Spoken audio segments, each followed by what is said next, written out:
Hello, everybody, and welcome to WordCast number 75. I'm gonna keep saying it. I'm proud of myself when I get that number right, because even pros still get that wrong sometimes. So very, very good there. Lots of interesting news. Obviously, we have the PS5 event to cover because that was a huge deal, and then we've got security news, various hardware news. Yes, we're gonna talk about the RTX 3080 leaks, among other things. So lots of good news here. So I think we should just go ahead and jump right into it. And I'll let I'll Okay, let I'll Philip let DeFranco. you talk about this. I'm not. Hey, my name is not Philip nor DeFranco, but I'll let you talk about the PlayStation. Okay, so this event was mostly focused on games. So we'll talk about those first. But we're not going to talk about the games in the order they talked about them in. We're going to talk about them. I figured the best way to do it would be to sort them by first and second party, and then the third party announcements. Yeah, Um, that's probably better organization than they did. Wow, that took you so long to come up with a way to organize it better than they no, did. I think that for their event, it made sense. The issue with any of these events is normally they do good games at the beginning, Uh huh. shitty games in the middle, and good games at the end. And in this case, what they did was, for some reason, GTA, and then a big title, some smaller titles, and then a big title. But the middle titles were interesting, so I think that was fine. Um, Huh. and I think that in the case of Sony's event, it would have been really weird to just do first party and then third party because it would have Sony likes to highlight indie games, especially at their events. They did this with the PS4 event where they showed off a lot of indie games too. Mm-hmm. And so I think it makes sense to kind of split it up for that case of showing the event, but for talking about it, I think it makes more sense to talk about first party separately because let's be real, for a lot of console people, that's why they pick one console over the other is the first party exclusives. Yeah, So that's true. Yeah, yeah. um, so the big title, and this was actually the last one shown at the event, was for Horizon Forbidden West. This is the sequel to Horizon Zero Dawn. A lot of people were wondering what they were going to do with the name because it was like, do you go with Horizon One Dawn, Horizon Zero Dawn 2? None Yeah. of those names would be good. But it seems like based on the trailer that you are going to the west, and so that makes the name make sense. Okay. Yeah. Like people actually analyzed the landscapes and saw like certain parts in the western part of the United States, and so that's why that name kind of goes there. Okay. But this game looked stunning. You saw the trailer, right? No, actually, I didn't see the trailer for this one, Oh, unfortunately. wow. Yeah, no, this game looked amazing. So anyone who if you watched the event, you should go to Sony's YouTube channel and watch all of the trailers in 4K. If you did not watch the event, you should go to Sony's YouTube channel and watch all of the trailers in 4K. Yes. Um, because holy shit, this game looks awesome. Now they Yeah. didn't show much gameplay. There was a couple of scenes where it looked like it might have been gameplay, but we couldn't really tell because there was no UI. Okay. But you could tell by the movement and the way that the camera was set up that it was at least intending to be representative of gameplay. And one thing I want to add before we continue with this, Sony did not bill this as a gameplay event. They said it was your first look at PlayStation 5 games. Mm. Whereas Microsoft caught a lot of flack for hyping up a gameplay event and then showing almost no gameplay. They showed probably about as much gameplay at the Microsoft event as they did at this Sony one, but Sony didn't promise that it was a gameplay focused event, so I think it was Yeah. more reasonable to if Microsoft would have said this was just a look at third party Xbox Series X games, they would have been fine. I wouldn't Yeah. have been remotely upset by what they showed. The issue was that they promised gameplay. Well, that's what it comes down to. I mean, with a lot of things, marketing is Hmm. what a big deal is, right? And Yeah. you have that with both events and physical product. Is if you promise that a product is a high airflow computer case and it's not, we're gonna Hmm. ding you for it. If you promise it's a silent case and it has bad airflow, we're not gonna ding you for it. So Yeah. the And same I mean, thing comes with marketing for this stuff. people that worked at Microsoft apologized for implying that it was going to be more gameplay heavy than it was. Mm, And so they recognize that they fucked up on that. But in this case, like specifically one of the clips that looked like it was actual gameplay, where it was like from a camera angle that looked like it might have been the game, hmm was underwater. And holy shit, does the underwater portions of this look amazing compared to anything else I've seen. The vegetation underwater, the movement underwater. Oh my god, it looked great. Yeah. I really highly recommend everyone just go watch this trailer if you haven't, because god damn, it looked good. Yeah, I I was need to give it a look. I was Yeah. so impressed. And Horizon Zero Dawn was such a good game coming from a studio that, you know, they released Killzone Shadowfall at the Uh-huh. launch of the PlayStation 4, and that game was a graphical showcase for the console. It still looks better than most games that have come out for the PlayStation 4, not counting the Pro, but just like for the PlayStation 4, What engine is it using to this again? day. I don't know what Killzone Shadowfall used, but since then they've made their own engine. Okay. Um, so the developers of Horizon Zero Dawn made the Decima engine, which, Okay. for I've heard of reference, it. Yeah, okay. yeah, Decima engine, despite it being made specifically for their studio, Uh-huh. is such a good engine that it's the one that Kojima used for his game. It's Yeah. the one Yeah. that Death Stranding used. Yeah, that's where I And know it from. Yeah. Okay. yeah, and Kojima, for one, has experience in developing his own engine. So if he thought that he could do better, he just would. And he needs to Um, unblock phone numbers too. yes. We'll talk about that later. But Yes. yeah, but like he had his pick of engine. Any Sony studio would have let him use their engine, and he Yeah. chose Decima engine for a reason. It's a damn good engine. Yeah. Yeah. No, Um, it's impressive. I remember seeing some yeah, coverage on it. I'm So, very excited to see what Decima engine on a PS5 exclusive title can do. yeah. Yeah, that'll be interesting. We don't have a release date for Horizon Forbidden West, and I want to make clear too before we go into the rest of this event, they didn't really give release dates for anything, and I think that the reason for that makes a lot of sense. Yeah. Sony and Microsoft have both said that while the hardware is on track for launching as expected, games are not necessarily, Yeah. because the switch to the work from home, or to work from home, has caused a lot of complications in game development. It's a lot slower and harder to, upload your changes to a server, then have your coworker download and modify those changes, then have them uploaded to test, compared Yeah. to doing it Yeah. all on site. Well, and then not to Um, mention the challenges of having to get everybody computers at home that are good enough to do the work they're doing, because not everybody necessarily has that. Even yeah, game developers, yeah, they may have something that's capable for testing, but not for doing the mhm. full fledged work that they need. So, Yeah, and it with definitely how doesn't with how surprise me. sudden a lot of the shutdowns were in a lot of areas, it's not like they could go to work and pick up their computer.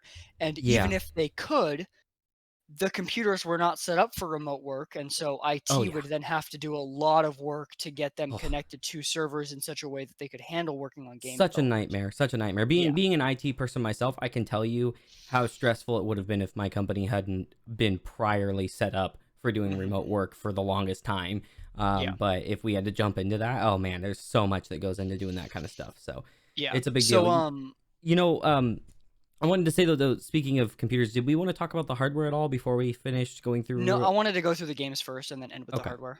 Okay. Okay. Cool. Um, so, yeah, it's just we don't have release dates for most anything. And I'll talk about the release dates that are not necessarily confirmed, but like what they're currently planning when we get to them.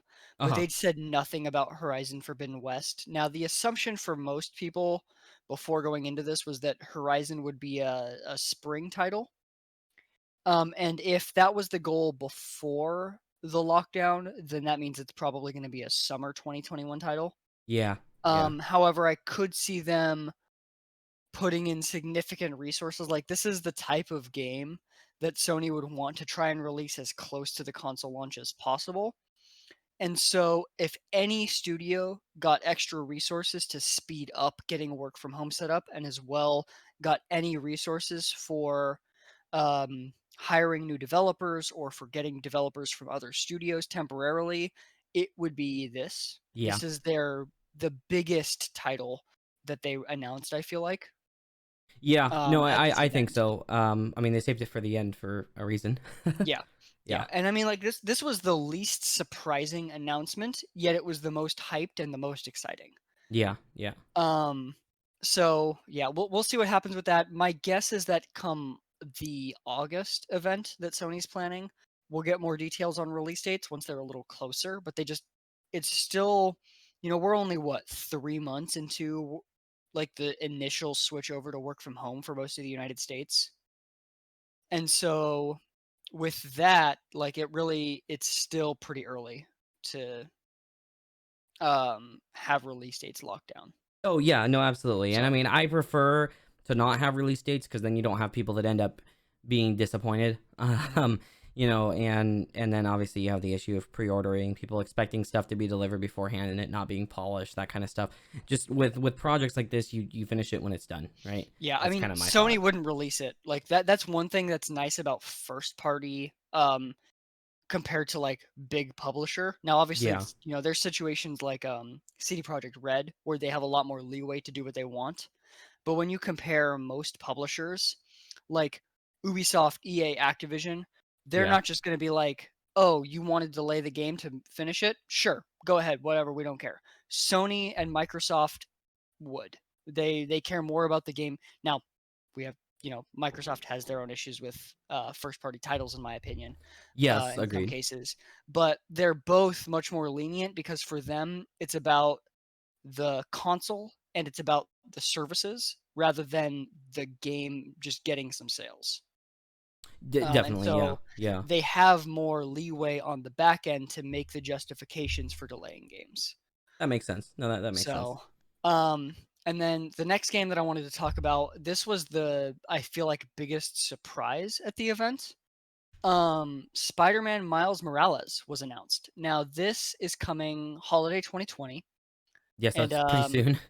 yeah, so this is presumably like the big launch title, which is interesting because it's not a full game. This is a standalone title, however, it's not it's not like Spider-Man 2. It's not expected to be like Mm, another 40-hour title. It's okay, much that's what I more was akin curious about. Yeah, it's much more akin to Uncharted Lost Legacy or Last of Us Left Behind. This is Mm. something really interesting that Sony is really the only place actually that does this, where they'll let their developers release what would otherwise be DLC as their own standalone title. So you don't need to still own the game in order to play that new content.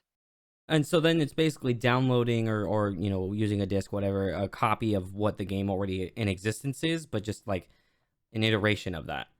Yeah, so you take the engine, you take the assets, and then you use that to make a new, smaller title. Like my So like the guess. same world kind of thing, like you take the world over and that kind of stuff, but are redoing the core content. Then I guess, right? Correct, yeah. So what it seems like Okay. with the Spider-Man Miles Morales is that it's going to be the same New York City that we had in the Spider-Man game. However, modified and upgraded for PlayStation 5. Okay. And then its own story focused on Miles Morales. For anyone that has not played the Spider-Man DLC, I don't want to spoil anything because, well, they don't do much with his character. They do kind of continue the story. Okay. Long story short, he's got, you know, it's Miles Morales. If you've seen Into the Spider-Verse, you know that he is a Spider-Man. Yes. Um, I like and that. so he'll have A powers. Spider-Man. Yeah. And so yeah, if you haven't played like Uncharted Lost Legacy, for example, that was like a 10-hour game, and I think Last of Us Left Behind was roughly about the same length. Which it's also funny to think about how like we consider now like 10-hour games to be small, like cheaper titles. Yeah, Whereas like, you look at what was it? Wasn't BioShock Infinite like an 8-hour game? I think so. Yeah. You know And what part of it I'm comes fine down. with that. Honestly, I would rather in some cases really high budget, really good storied, shorter games. Yeah. Yeah. I think there's kind of an expectation for length sometimes, and some of that's set because of how much online gaming we have now of games that Mhm. you dump hundreds and hundreds and hundreds of hours into. Yeah. But I think things, yeah, just they need to be done correctly, right? And having a shorter game with the same budget makes a big difference on that. But I'll also admit that I'm one of those people that does like a story that is like 40 to 60 hours. Like I like that, but Well, the thing is though, that's like let's be rough. real, what 40 to 60-hour game is there like the story of those games is like 10 hours and then it's a lot of the gameplay stuff in the background. There's truth to that, although And I that's where, will. like, for me, like, I would rather an 8-hour game where the story is constantly flowing, Mhm. because there's so many good games to play, and if I can That's have a yeah. like, if I can have a really good story and then move on to the next fucking game, I'm happy with that. You know, I I don't disagree with that. Yeah, I do agree. And, also if they're doing games that are shorter like that, that are this deep content, like I guess I'll phrase it this way. I would rather have two 10-hour games than one 40-hour game that's not as good. Right? Yeah. And if they spend, 6 years making a 40-hour game, or 2.5 to 3 years making a 10-hour game, Mhm. you're getting that content refresh more frequently. Um, and then it also helps the studios get more money in some ways too, right? In the time frame, not necessarily on a how much they spend on game budget, but Yeah. a time frame budget. Yeah, and So I mean, not remotely expected to be a $60 game. I'd be surprised if it was 40, it'll probably be like 30 bucks. yeah, yeah, which is Um, something I want to see more of. I want to see more variance in game pricing of just what is the game worth really. mhm. Yeah, and especially, like with this where the city, yes, sure, they're upgrading the assets, but it's Hmm. not like they have to start from scratch and design the city. Because for those that haven't played the Spider-Man game on PlayStation 4, what they did was really cool, where they actually did have a lot of like actual buildings from New York, and then they modeled out as well a lot of different types of buildings from Marvel. So you had, the Sanctum Sanctorum from Doctor Strange, you had Avengers Tower, stuff like that. Yeah, And yeah, so it really felt like it was our New York, but with Marvel actually being a real thing within that universe. you're right. Um, and so since they are just upgrading those assets rather than starting from scratch and having to design the city, it also makes sense that the game would be cheaper because it's less work. Yeah, yeah, that's true. So So hopefully it actually is. If it's $60, then might be a little frustrated. yeah, I don't really see, especially since Sony has confirmed it's more akin to the scale of Lost Legacy. It'd be Yeah, really, really odd for it to be $60 unless Sony's planning on upping the price of games, which I don't think they are. yeah, yeah. No, probably not. So, Huh. that was really the biggest surprise. Like, there was a lot of rumors that maybe they'd announce Spider-Man 2's coming a couple years from now. Right. We did not expect any kind of Spider-Man title to be coming this year. Well, it's cool to have something in between though. So, Yeah.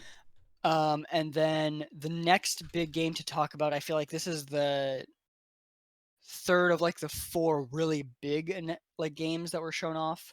Ratchet and Clank Rift Apart. It's been a So long time since a Ratchet and Clank, man.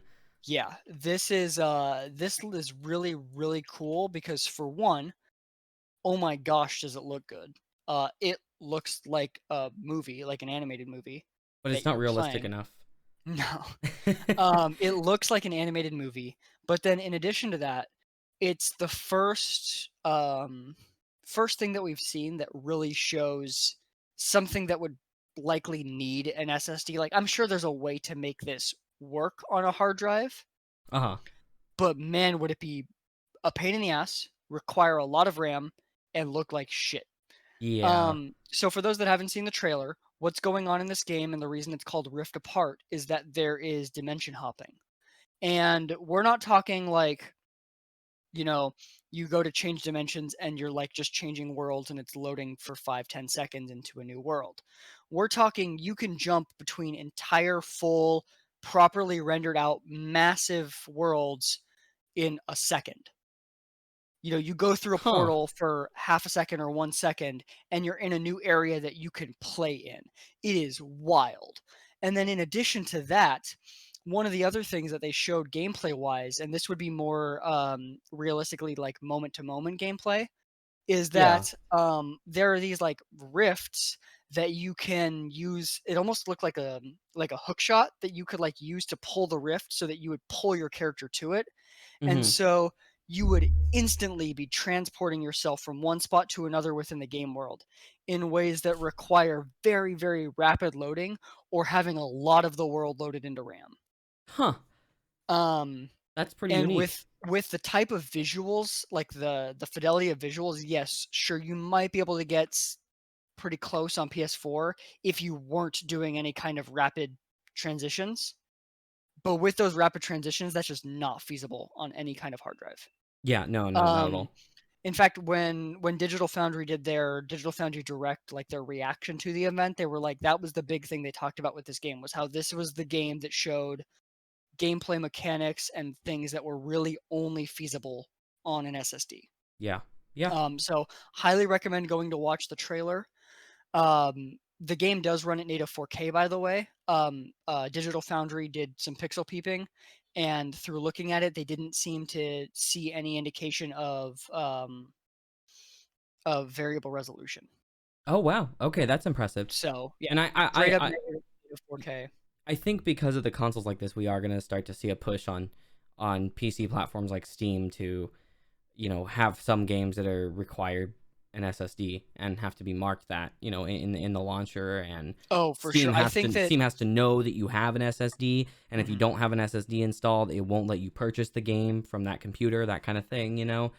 I don't Um, think it'll go that far. I mean, like, because we already have the thing of like Steam has requirements for this is games, true. and They would need like a flag, some something very clear though, because not everybody looks at the hardware requirements down below, because yeah, you but might if the just. game doesn't run, that's what the return policy is for.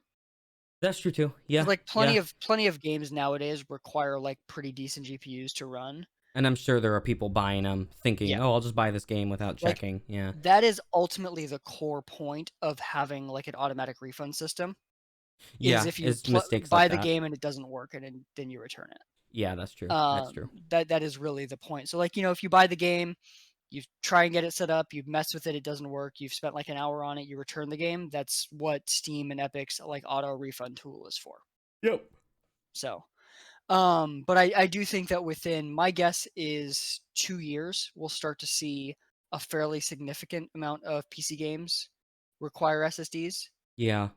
Um, like probably mid late 2022 is when we'll start to see that, because you'll have more games that are designed around consoles, like the new consoles. Mhm. Whereas right now, most games that are going to be coming out through probably 2021 will be cross-platform or cross-generation, I Yeah. guess. Yeah, yeah, cross So, generation, yeah. Which is it's interesting, we're actually kind of seeing a little bit more of a push for that this time around. Is like a little bit, it seems like a little bit of more support for the older stuff, you I know? mean, we saw quite a lot with PS4 and PS3 and Xbox and Xbox 360 and Xbox One.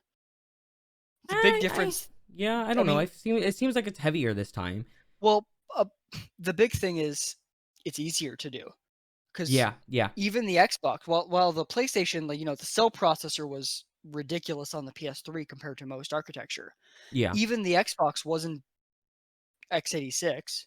No, yeah, yeah, that's It true. was using an IBM Xenon processor, Yeah. or IBM design Xenon processor that was like a 3-core weird ass It fucking was it was architecture. very odd, yeah, Yeah. yeah. So And so it's whereas like, now it's like really easy to do that. You just yeah, you you just just lower the scale the settings. game. Yeah. Yeah, unless it requires an SSD, you just lower the settings and it's good to go. Yeah. Yeah. And So then it also, Sony's the only one really trying to push for generational upgrades for games.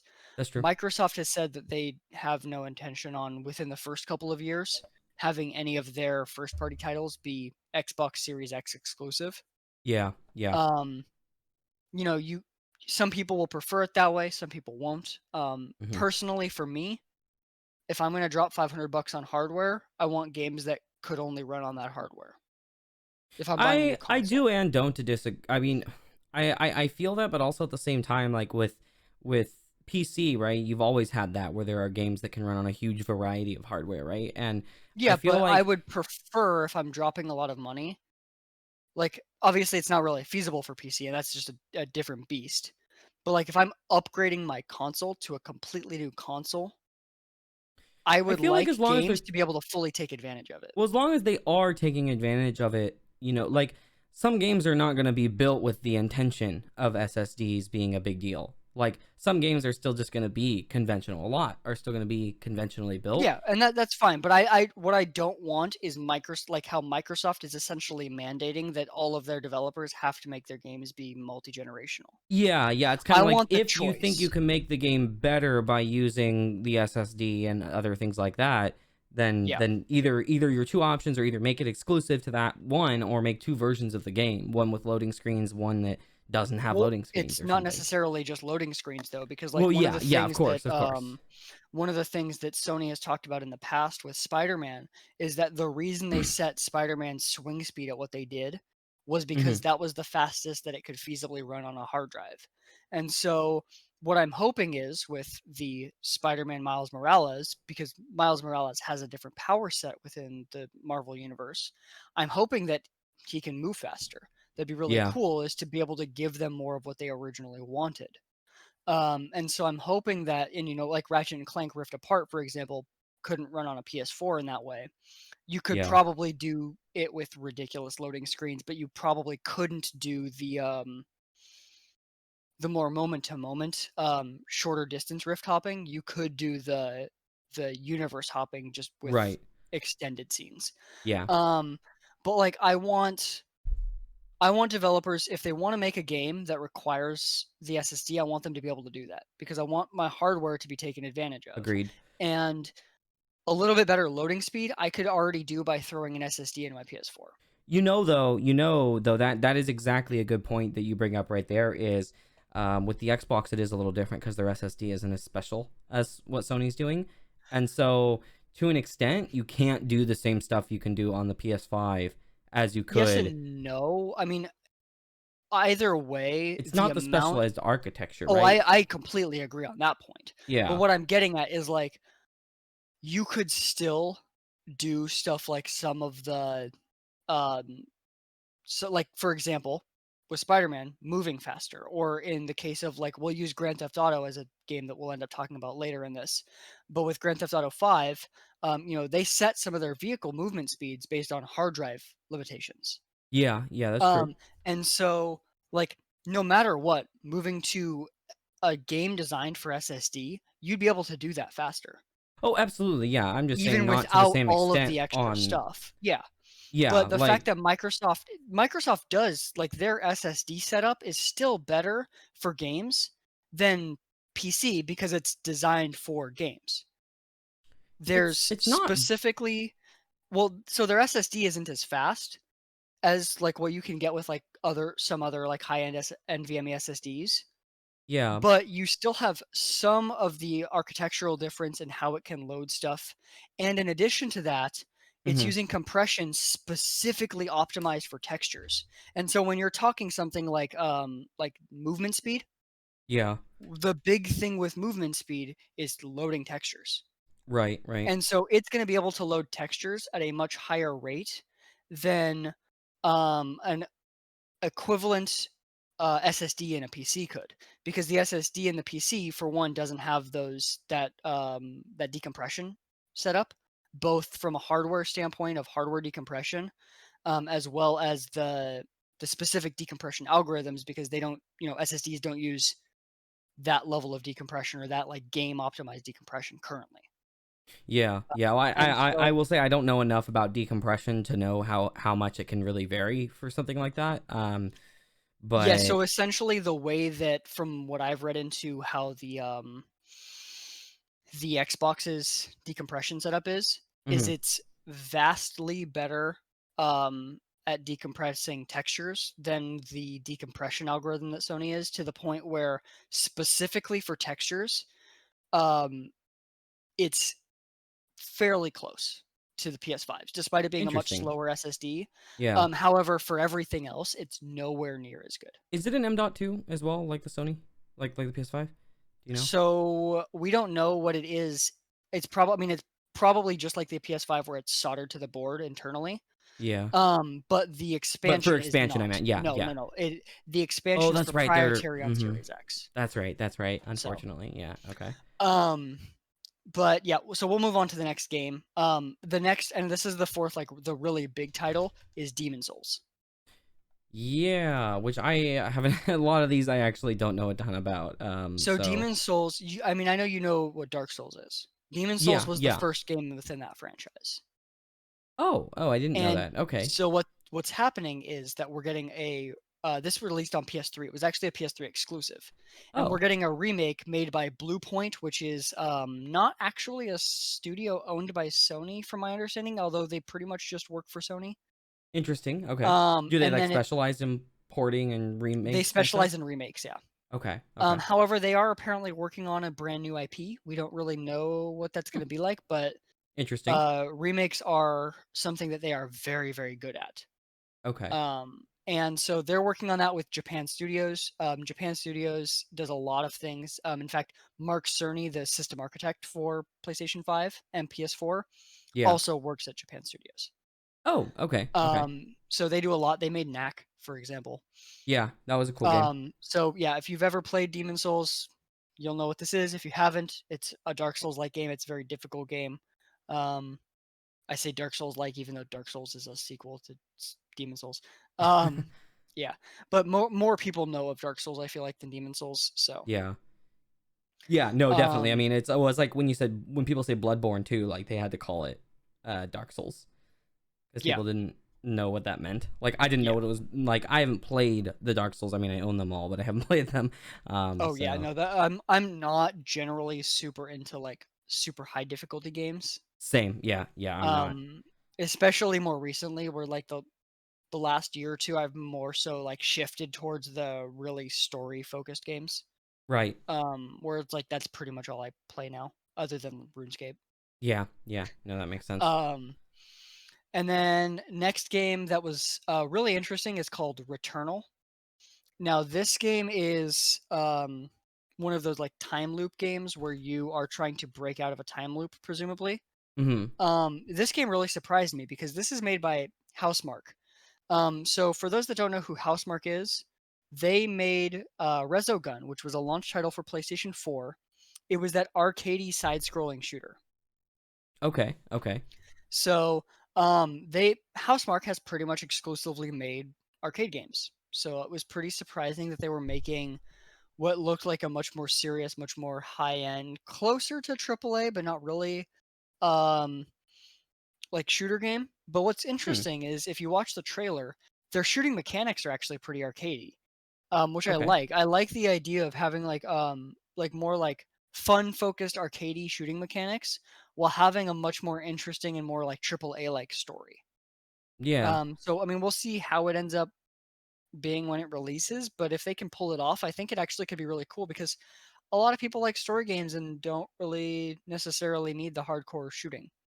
Yeah, no, I mean, I So like games being more diverse and not kind of the same thing over and over that we get from so many, yeah, so definitely awesome. I like to see that. so and then the next game to talk about from first party, this is Destruction All Stars. Uh-huh. This game is Twisted Metal like for those that have played the old Twisted Metal games. It's Ooh, a okay, like okay, car destruction game, okay. and Is this this looks exclusive, like I assume? yes, it's made by Sony Mm-hmm. or a studio hired by Sony. I don't remember if it's first or second party, but Okay. it's not like a third party game that they bought exclusivity for. This is Mm, something that Sony specifically funded and is being published by PlayStation Studios. okay, okay. Well, dang, So because I this love game, Twisted Metal. yeah. Well, I mean, I'm gonna have a PS5. Calvin's gonna have a PS5. It looks like it's gonna be a party game, so we'll play it. Yeah, yeah. Um, but yeah. So this looks really cool. It's like Rocket League without the ball. You destroy people. It's great. And like the vehicles, like you can have, like they showed one that had like a giant blade down the middle to crash into and stuff like Ooh, that. So okay. yeah, Okay, I looks want really to try that cool. out. Yeah. Yeah. Assuming that, we're not in a global pandemic or anything at that point. Oh, wait. Yeah. I mean, eventually. Yeah, Um, yes, yes. so and then the next one, Sackboy: A Big Adventure. This one really I'm surprised a me. sack boy.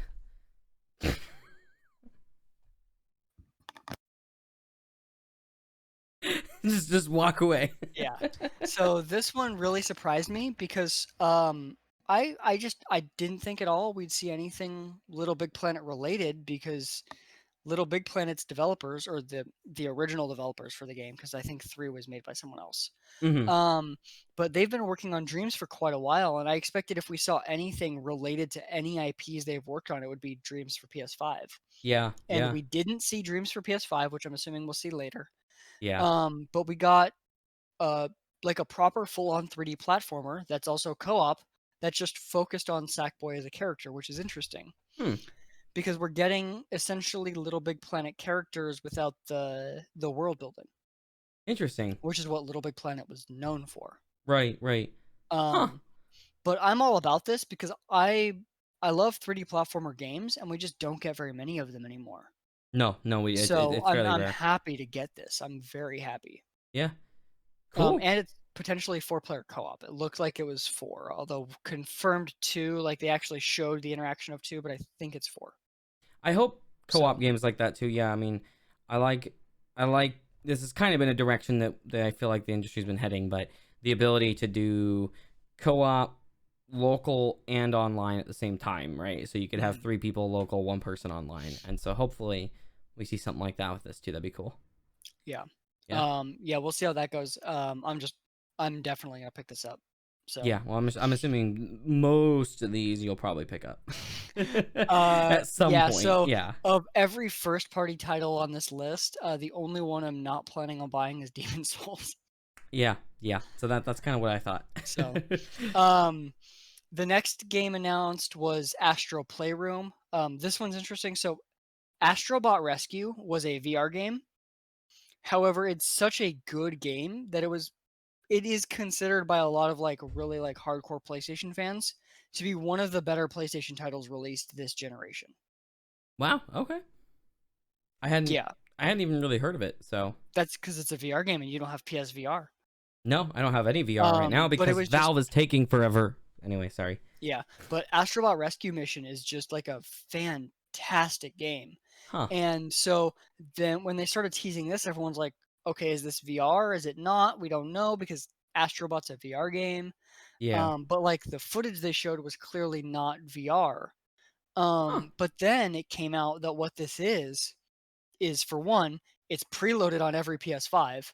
Whoa. Um, but it's a smaller title that's meant to show off the really cool things that the PlayStation's new controller can do. So it's going Huh. to give you good examples of the Better better haptic rumble, feedback and stuff. Yeah. the adjustable or the what do they call it? Um, adaptive triggers, things like Yeah. that. Yeah. So it's meant to show off those. And every time that any console releases, whether it was the Nintendo Switch or it's in this case the PlayStation 5, Mm-hmm. with like significantly different controllers, we get titles that are made to specifically show off the controller's features. However, they're not usually free and preloaded. Yeah. I think the only other one that was free was Wii Sports. Yeah. That was a free one. Yeah. So, Uh huh. but like with Nintendo, with the Switch, they released a couple games that really like were first party titles meant to show off the controller, but you had to buy the game. Yeah. Mm-hmm. So I think this is a smart move by Sony, and also my assumption is that this is also going to show off the new audio features very well. Probably. I mean, I would hope it's kind of like a showcase game then Yeah, at that point. Yeah. If it's yeah, preloaded, give somebody the best of the best because if it's preloaded, everybody's going to try it. yeah. So, So, and that's cool. So I'm really excited for that. And then the last first party title that was announced was Gran Turismo 7. This was expected racing game. Does a really good job of showing off graphics. It's going to run 4K 60. It's got ray traced reflections. it At looks very least, pretty. yeah. Yeah. Yeah. Um, Now what's interesting is with Digital Foundry's video, it seemed like from what they could tell, the ray traced reflections were mostly within the normal racing gameplay, Hmm. focused on the mirrors. No, that makes N- sense though. Not so much like the vehicle reflections and stuff. And Yeah. it makes sense both from a perspective of like what do you need the reflections to be most accurate and fast on? Yeah. Vehicles that are showing up in your rear view, pretty That would important I mean, to that's have going to proper enhance reflections the of. the experience of a racing game like that. Yeah. So, And then yeah. also, and this kind of ties into some of the ray traced stuff in Ratchet and Clank, where it seems like initially the ray trace stuff is on like Clank himself, Mhm. where it seems like especially in the first generation of PlayStation 5 games, what they're doing is that they're focusing on not doing ray tracing as like a big thing within the title, but on just where they think it would make the most impact. Yeah. And so instead of ray tracing all reflections, you ray trace the most important reflections, and then you do screen space or other reflection techniques for the less important stuff. Hmm. And this is a really interesting way to do it because obviously, PlayStation 5 and Xbox Series X don't have the the amount of like ray traced hardware that you'd see on like a 2080 Ti, let Or alone future. especially, yeah, what the new stuff comes out with, both from AMD and Nvidia. Yeah, They have to have some kind of limit on there. yeah. So And then in addition to that, from first party developers especially, this is yeah. the first time they're working with ray traced hardware. You know, Yep. EA with Dice, I expect that whenever we get a Battlefield on this, it'll have ray traced reflections and other things at a higher level than we see from first party titles because they Yeah. have experience with ray tracing already. Well, yeah, we're already Um, rocking over 2 years of ray tracing experience, and that's only since the game's like, or the 20 series launched. I mean, yeah. if we look back to what they had, available early, I mean, we Mhm. may be looking at 3 to 4 years of ray tracing development behind some of these people already. Yeah. So And like especially from like Dice, they were one of the early people to share what they learned and what they worked on with ray tracing to try and help the rest of the industry get up to speed faster.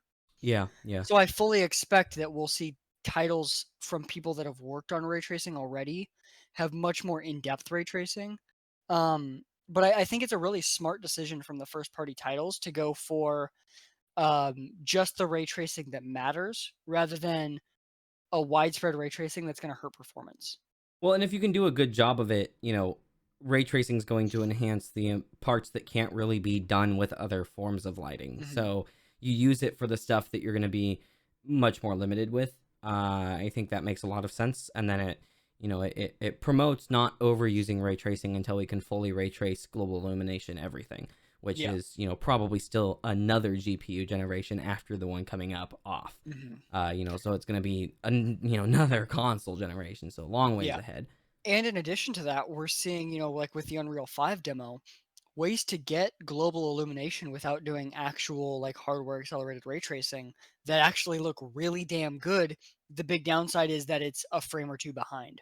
Yeah, yep, which was So if you can have not that too for your bad. Yeah, yeah, if you can have that for your main lighting and then you have ray traced reflections where they really matter, for example, yeah, that's perfect. That's what you need. That's like the best balance of cost for ray traced hardware yeah, and actual like implementation and performance. Like you look at a shooter, you're gonna want if you're gonna have any kind of reflections in your shooter, you're gonna want those to be ray traced and immediate, but the rest yeah, of the lighting doesn't need to be frame perfect. It can be a frame or two behind. That's yeah. fine. You kind of you can push it out far enough or into a room that you can't see into yet, right? Hmm. And then you're dealing with the computational value of it there.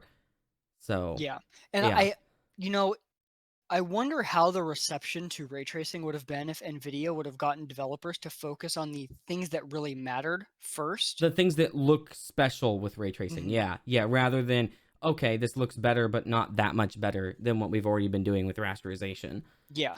Yeah. Like think of if they would have gotten DICE to have obviously it's a little difficult in a multiplayer game because you don't want Hmm. to give advantage where ray traced hardware has an actual like gameplay advantage over other people. Yeah.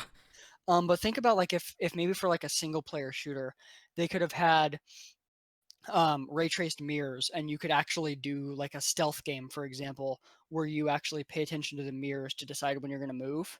Yeah. Yeah. But then you don't ray trace the rest of the game because you don't need the performance hit. Yeah. That could have solved the fact that everyone didn't want to use ray tracing because it hurt their performance. It could have shown why ray tracing is useful, and it would Yep. have just been a much better way to market it to start. I And agree. Yeah. then when they release, the 2080 Ti, which was obviously, just better GPU, so therefore it was better at ray tracing. And then now as we move to the 30 series, Hmm. um, that would have been a where they could have expanded to ray traced global illumination at a grander scale. And I I think think you're that would right. have Yeah. been a better way to push that forward. Yeah. Yeah. I think So so. And it looks like the consoles are going to do that. yeah. So, interesting way to do it. We'll see. Microsoft really, since they haven't shown first-party titles, hasn't really shown what they're going to do. Right. Based on the Halo Infinite teasers, it looks like there is ray tracing in that on the Series X at least, and we know, Hmm. Minecraft RTX and stuff like that. Of course, yeah. Um, Which is but we'll see beautiful. how that goes. Yeah. Um, but otherwise, for Gran Turismo, as we end that, like it's a racing game. It's a racing simulation It's game. how the There's Gran Turismos nothing. have always been. It's like a racing sim that isn't to the level where you need to buy a really expensive setup for it. Yeah. So It looks dope. I'll pick it up, yeah, but it's I feel like not like a super like discussion heavy game. Like there's just not much to it that's different from other racing games. yeah, I agree. Um, so for the third party games, we're going to talk about Bethesda's two games first. The first one is Deathloop. Now this game was shown off a while ago. This is a Dishonored like very stealth heavy game. In fact, it's made from Arcane Studios. Although let me look something up. I think they slightly changed their name. So yeah, it's made by Arcane Studios, but it is a stealth focused game where it's again time looping actually, which is interesting that we're getting multiple like time loop games. Yeah, Um, but this one's really cool and like it got a lot of hype when it was first announced. And what's interesting is it's timed console exclusive to PlayStation 5. I So like. Series X is going to have to wait, Yeah, yeah. but it's going to Timed launch on exclusives are PC. better than full exclusives, though. So I Yeah. mean, that's like I'm And this more okay is with them. Yeah, and this is expected to launch holiday of this year. Oh, So okay. this might be a PS5 launch title, or it might be like a month after. We don't know, but it's expected to launch this year. Huh. And on PlayStation 5, it is going to apparently run at 4K 60. So it's We're nice to have seeing that quite a bit of that. confirmation. Yeah, Yeah. yeah. Although the only thing that I question with consoles is when they claim 4K 60 is that 4K 60 can be 4K 60 with oh shoot, now I'm forgetting resolutions, dynamic resolution scaling. Yeah. Like they So can legally claim it, so it's yeah. So hard to know. from what we've seen so far, it does not look like they're using dynamic resolution. Okay. This game also doesn't have like the highest end of graphics. It's got its own art style. It's not going for realism. Yeah. And so I think that makes 4K 60 a little more easily achievable, a constant 4K. Okay. Yeah, that makes sense. So, Yeah. I mean, the hardware is um, pretty solid anyway, so. yeah. And then the next game is Ghostwire Tokyo. This one was teased before at Bethesda's last E3 event, but we didn't really see much of it. Whereas now they've shown off a full trailer.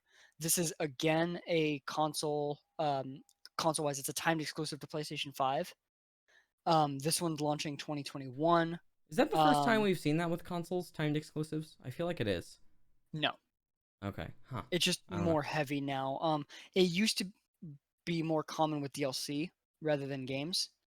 I remember Um, that. Yeah. Yeah. Okay. fucking Call of Duty was their DLC was timed exclusive to Xbox for quite a while, and then it switched Yeah. to PlayStation. Okay. Hmm. Um, but I think it's going to be more common with games, just in general now. Well, I It's just mean, Epic kind of helped normalize it in some ways too.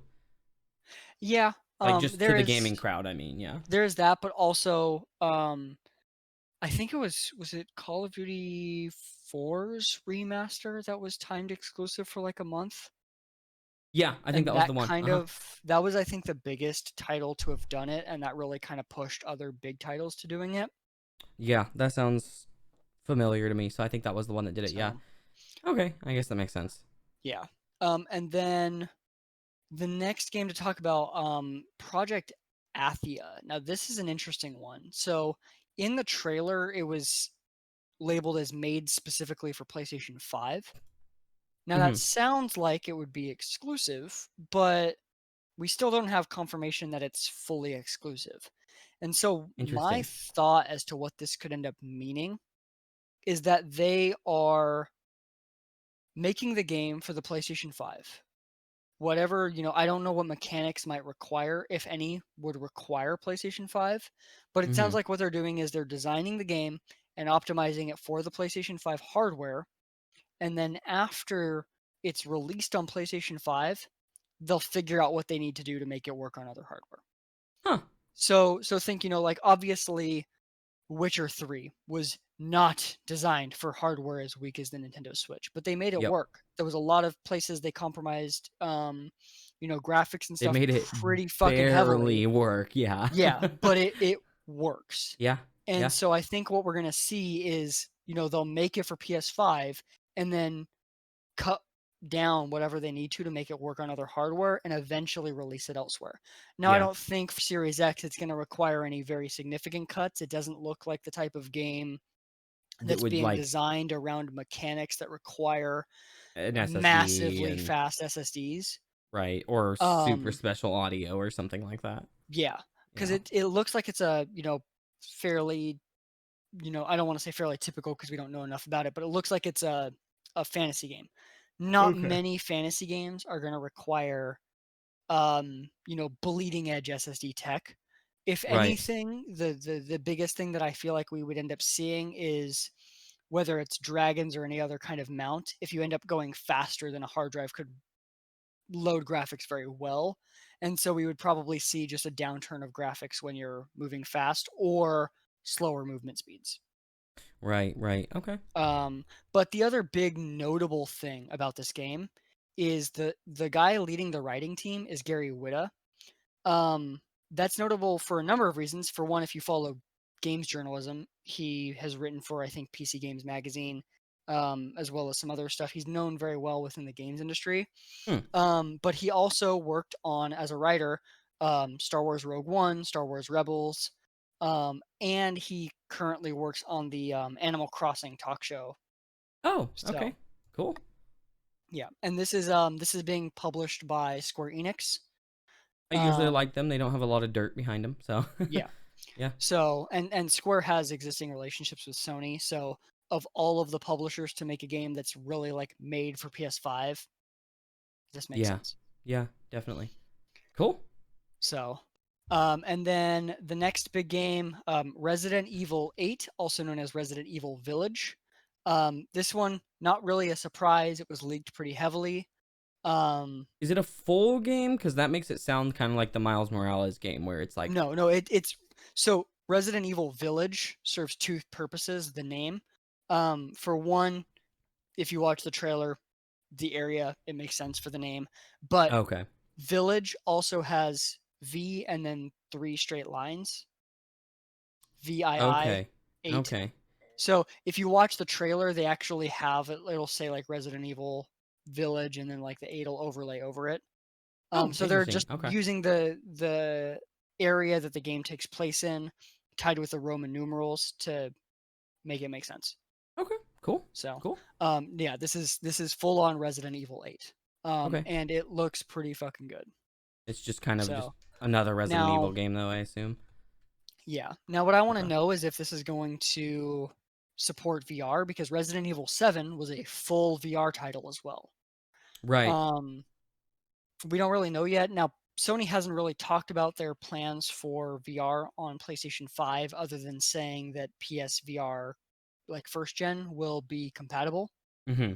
My guess is um, even before the pandemic, we wouldn't have seen PSVR 2 No, launch probably not. with the Yeah. hardware. But especially with the pandemic, they're just not even going to bother talking about VR for a while Yeah, I because think that's true. you can't demo VR right now. No, not at all. So, So yeah. um, yeah. And then the next game, this is from Capcom as well. It's called Pragmata. This one's really weird looking. It's coming out in 2022. Um, at first, I thought it was like a Death Stranding esque game Mm-hmm. because like the character movement and stuff looked like that. But I don't know. It's just weird. Like when you watch the trailer, the character there's a female character whose hair looked really bad. And at first I thought it was like, did they just do a shit job with the engine? Yeah. But then the like cyborg like character, the character that's in armor or whatever, ends up on the moon with this girl and the girl's fine. So like clearly the girl's not human. So is the hair looking like shit because she's a robot, or is it because they did a bad job with the engine? I don't Right. know. The game's a long way out, so we really don't know enough about the game to make any kind of judgments on anything, and everything could change. Yeah.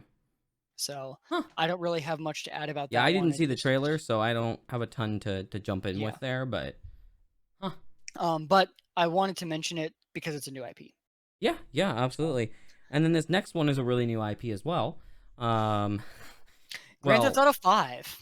yeah, yeah. So, And the um, trailer they showed, yeah. the trailer they showed was PS4 gameplay from like an old PS4 trailer. Oh my gosh, that's Like unfortunate. I don't even think it was PS4 Pro footage. I think it was just PS4 footage. Why? Oh my goodness. Okay, so My assumption, they haven't even started on the PS5 enhancements. yeah, probably.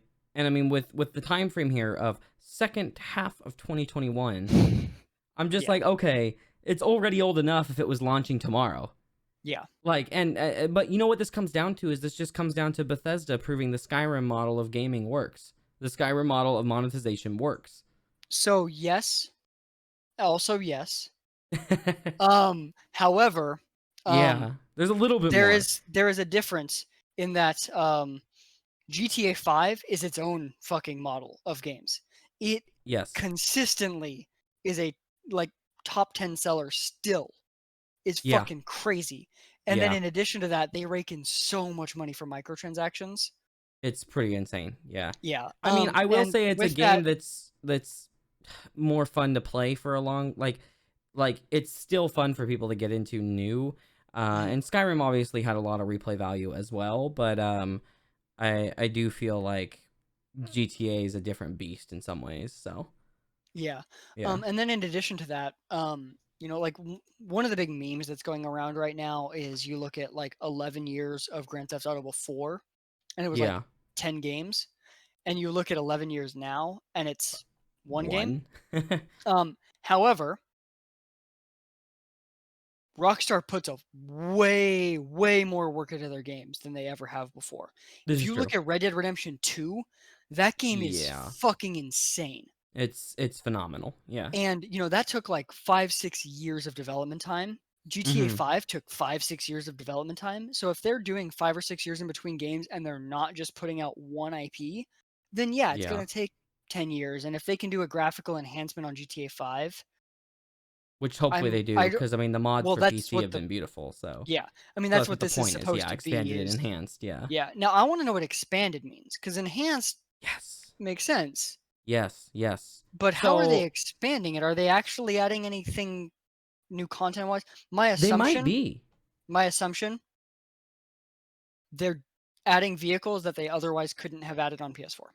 That's the expanding. Possibly that. However, when GTA 5 was originally coming out, not GTA, when GTA 5 was originally kind of coming around, some of the rumors, and I don't remember if this was substantiated from Rockstar or not, but some of the rumors were that they were going to take the game, and the idea was going to be the model of continually expanding on a game instead of releasing a new version all the time. Now I know we have confirmation of GTA 6, but there were rumors that they were going to add like new portions of the island, like another Yes, island so and stuff. so GTA Online specifically, not for the core single player, but GTA Yeah, yeah, Online, they did say that they were going to be adding new areas. yeah. They really never did that. Not At at all. this point, what I personally think that they should do, I really hope that they're not planning on just throwing in new content into GTA 5's GTA Online. Yeah, I think what would make more sense is to like separate release them. a single player GTA 6 and release a separate GTA Online that is its Mm-hmm. own title I that entirely then agree. gets its own support. It doesn't need to rely on if they want to do engine specific stuff for online versus engine specific stuff for the single player game, they can. I Yep. want them to make online what it really could be I rather totally than agree. Totally agree. And then you alleviate some of the issues of trying to have a game that you balance the ability to do hardcore modding, but Mhm. the ability to not cheat online. Yeah. You know, because I mean, everybody in GTA 5 flies around in their limo shooting Gatling guns, like you Yeah. know, like so it'd be nice to be able to still have the ability to do that because it is fun, but just restrict that from being online and being completely separate games helps with that for sure. Yeah. And then So I'd another like that. frustrating thing for me was that they did indicate with GTA 5 that they were going to do single player expansions, and GTA 4 single player expansions were so good. Yeah, and they never did. I mean, I haven't played GTA 5 in a long time. I'd jump back into it if they had done that, something like that. Yeah. I'd be interested in playing through it. So I don't know. It's weird. And then I guess, you know, one of the other things that would be kind of nice to see, in my opinion, would be adding the, um, like, ability to go inside every building. So if that's expanded, I would actually personally like that. I don't see that happening. Yeah, I don't know. It'd be cool, or at least some, because like it'd be nice to be able to go into a skyscraper and go on all the floors of the skyscraper, you know, and have fights in there or do whatever. I think it Yeah. would make it more open and fun. Like that was always something I missed. Is like it felt restrictive and kind of non-immersive when half the buildings have doors that don't open, you know. Yeah. Yeah. So it would be nice for something like that. So I'd like to see that either in this or in a GTA 6/GTA Online fashion. I would like to see more of that. I think it would make the most sense for online as well because you have those, Yes. like you could run into a random player and have a shootout in a building. Yes. Yes. Absolutely. Whereas like obviously if you go into a building in GTA, let's say GTA 6, and you start shooting, unless they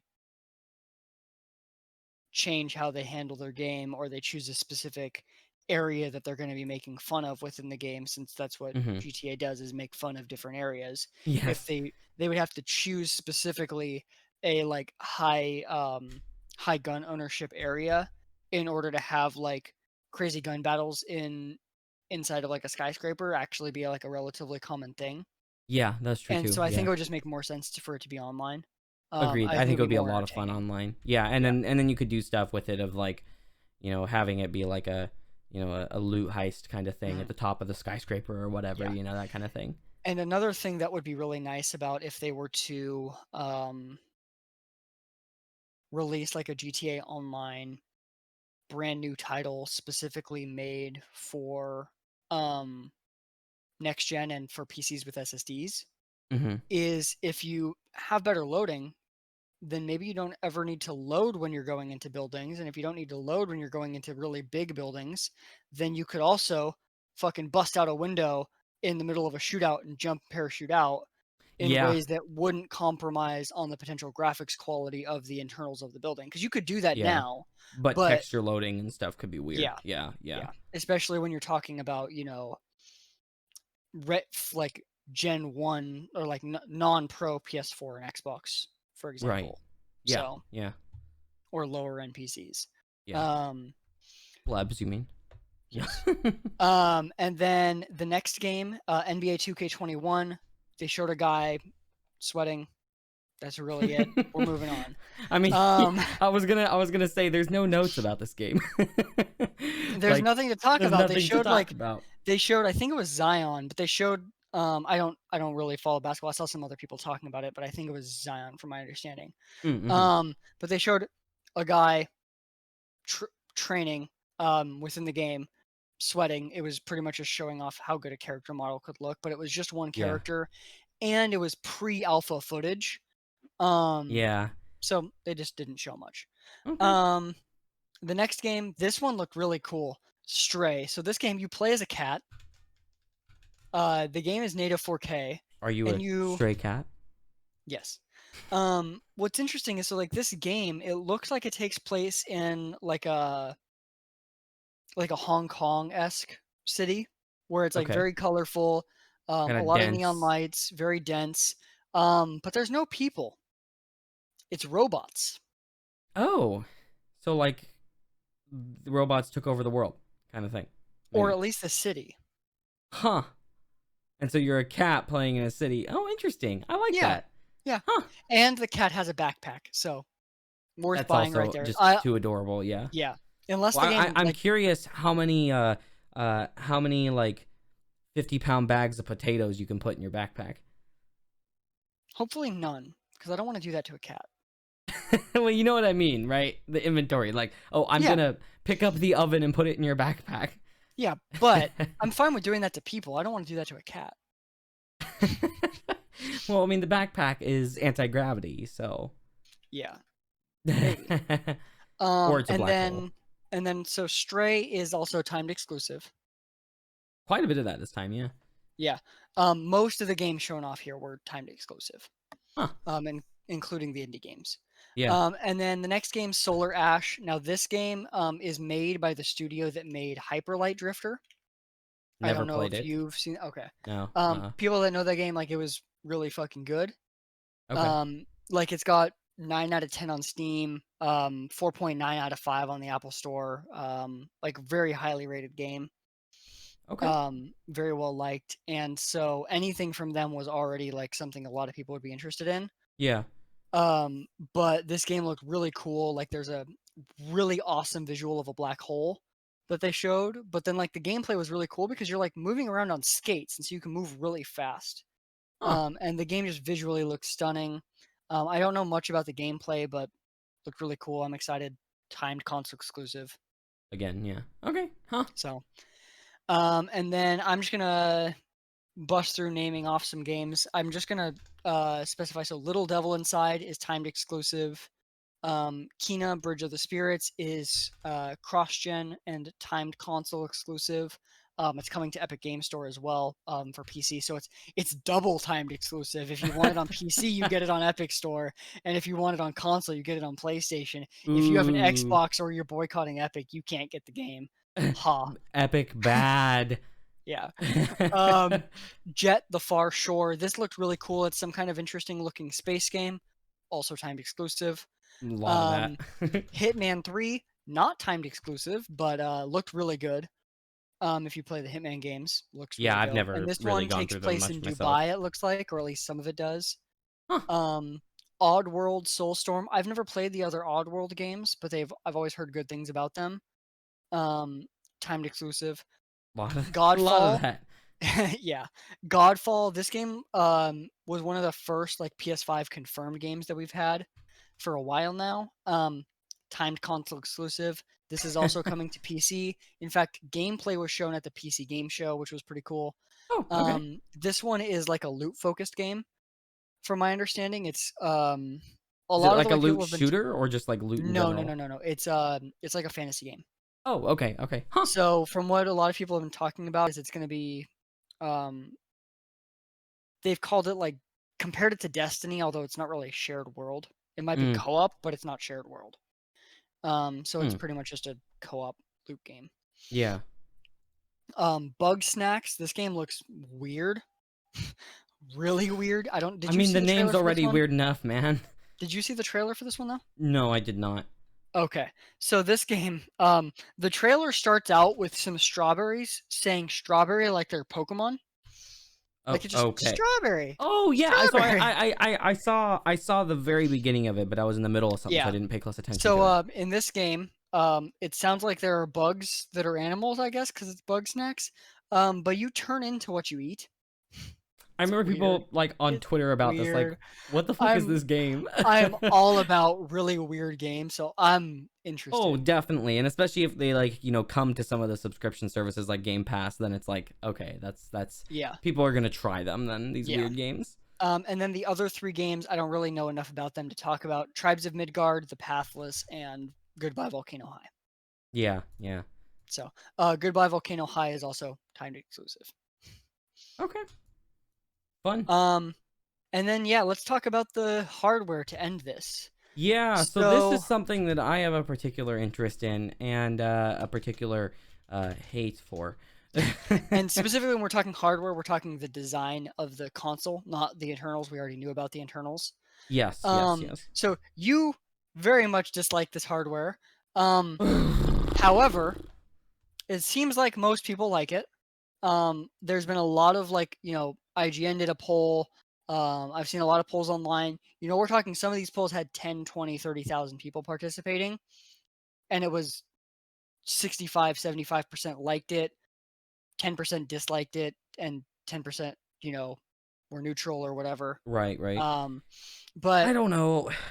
it's very interesting. So Sony decided not to do the normal thing. Well, It's not really normal, actually. Sony's never really done a rectangular box. No, The this is true. PS2 Yeah, was no, the only one they that was a rectangular box. well, even that wasn't really the full size one had the weird overhang and stuff. It was Yeah, that's rectangular, true. but it had the overhang, it had the corrugated pieces. So Yeah. the PlayStation Slim, I guess, kind of was a little more in that realm, but the PlayStation Yeah. 2 Slim. But yeah, I mean, I don't know. Here's my thing is, I feel like both the consoles look like crap this time around. I feel like the Xbox One looks good standing up, but not great. The Xbox Series X, sorry, I can't even, whatever. I feel like the PS5 looks okay standing up and terrible in any other format. And the disc version looks absolutely terrible. Uh, which that's something that So people kind of unanimously agree on. a lot of people I've seen online say that they actually prefer the disc version when it's sideways.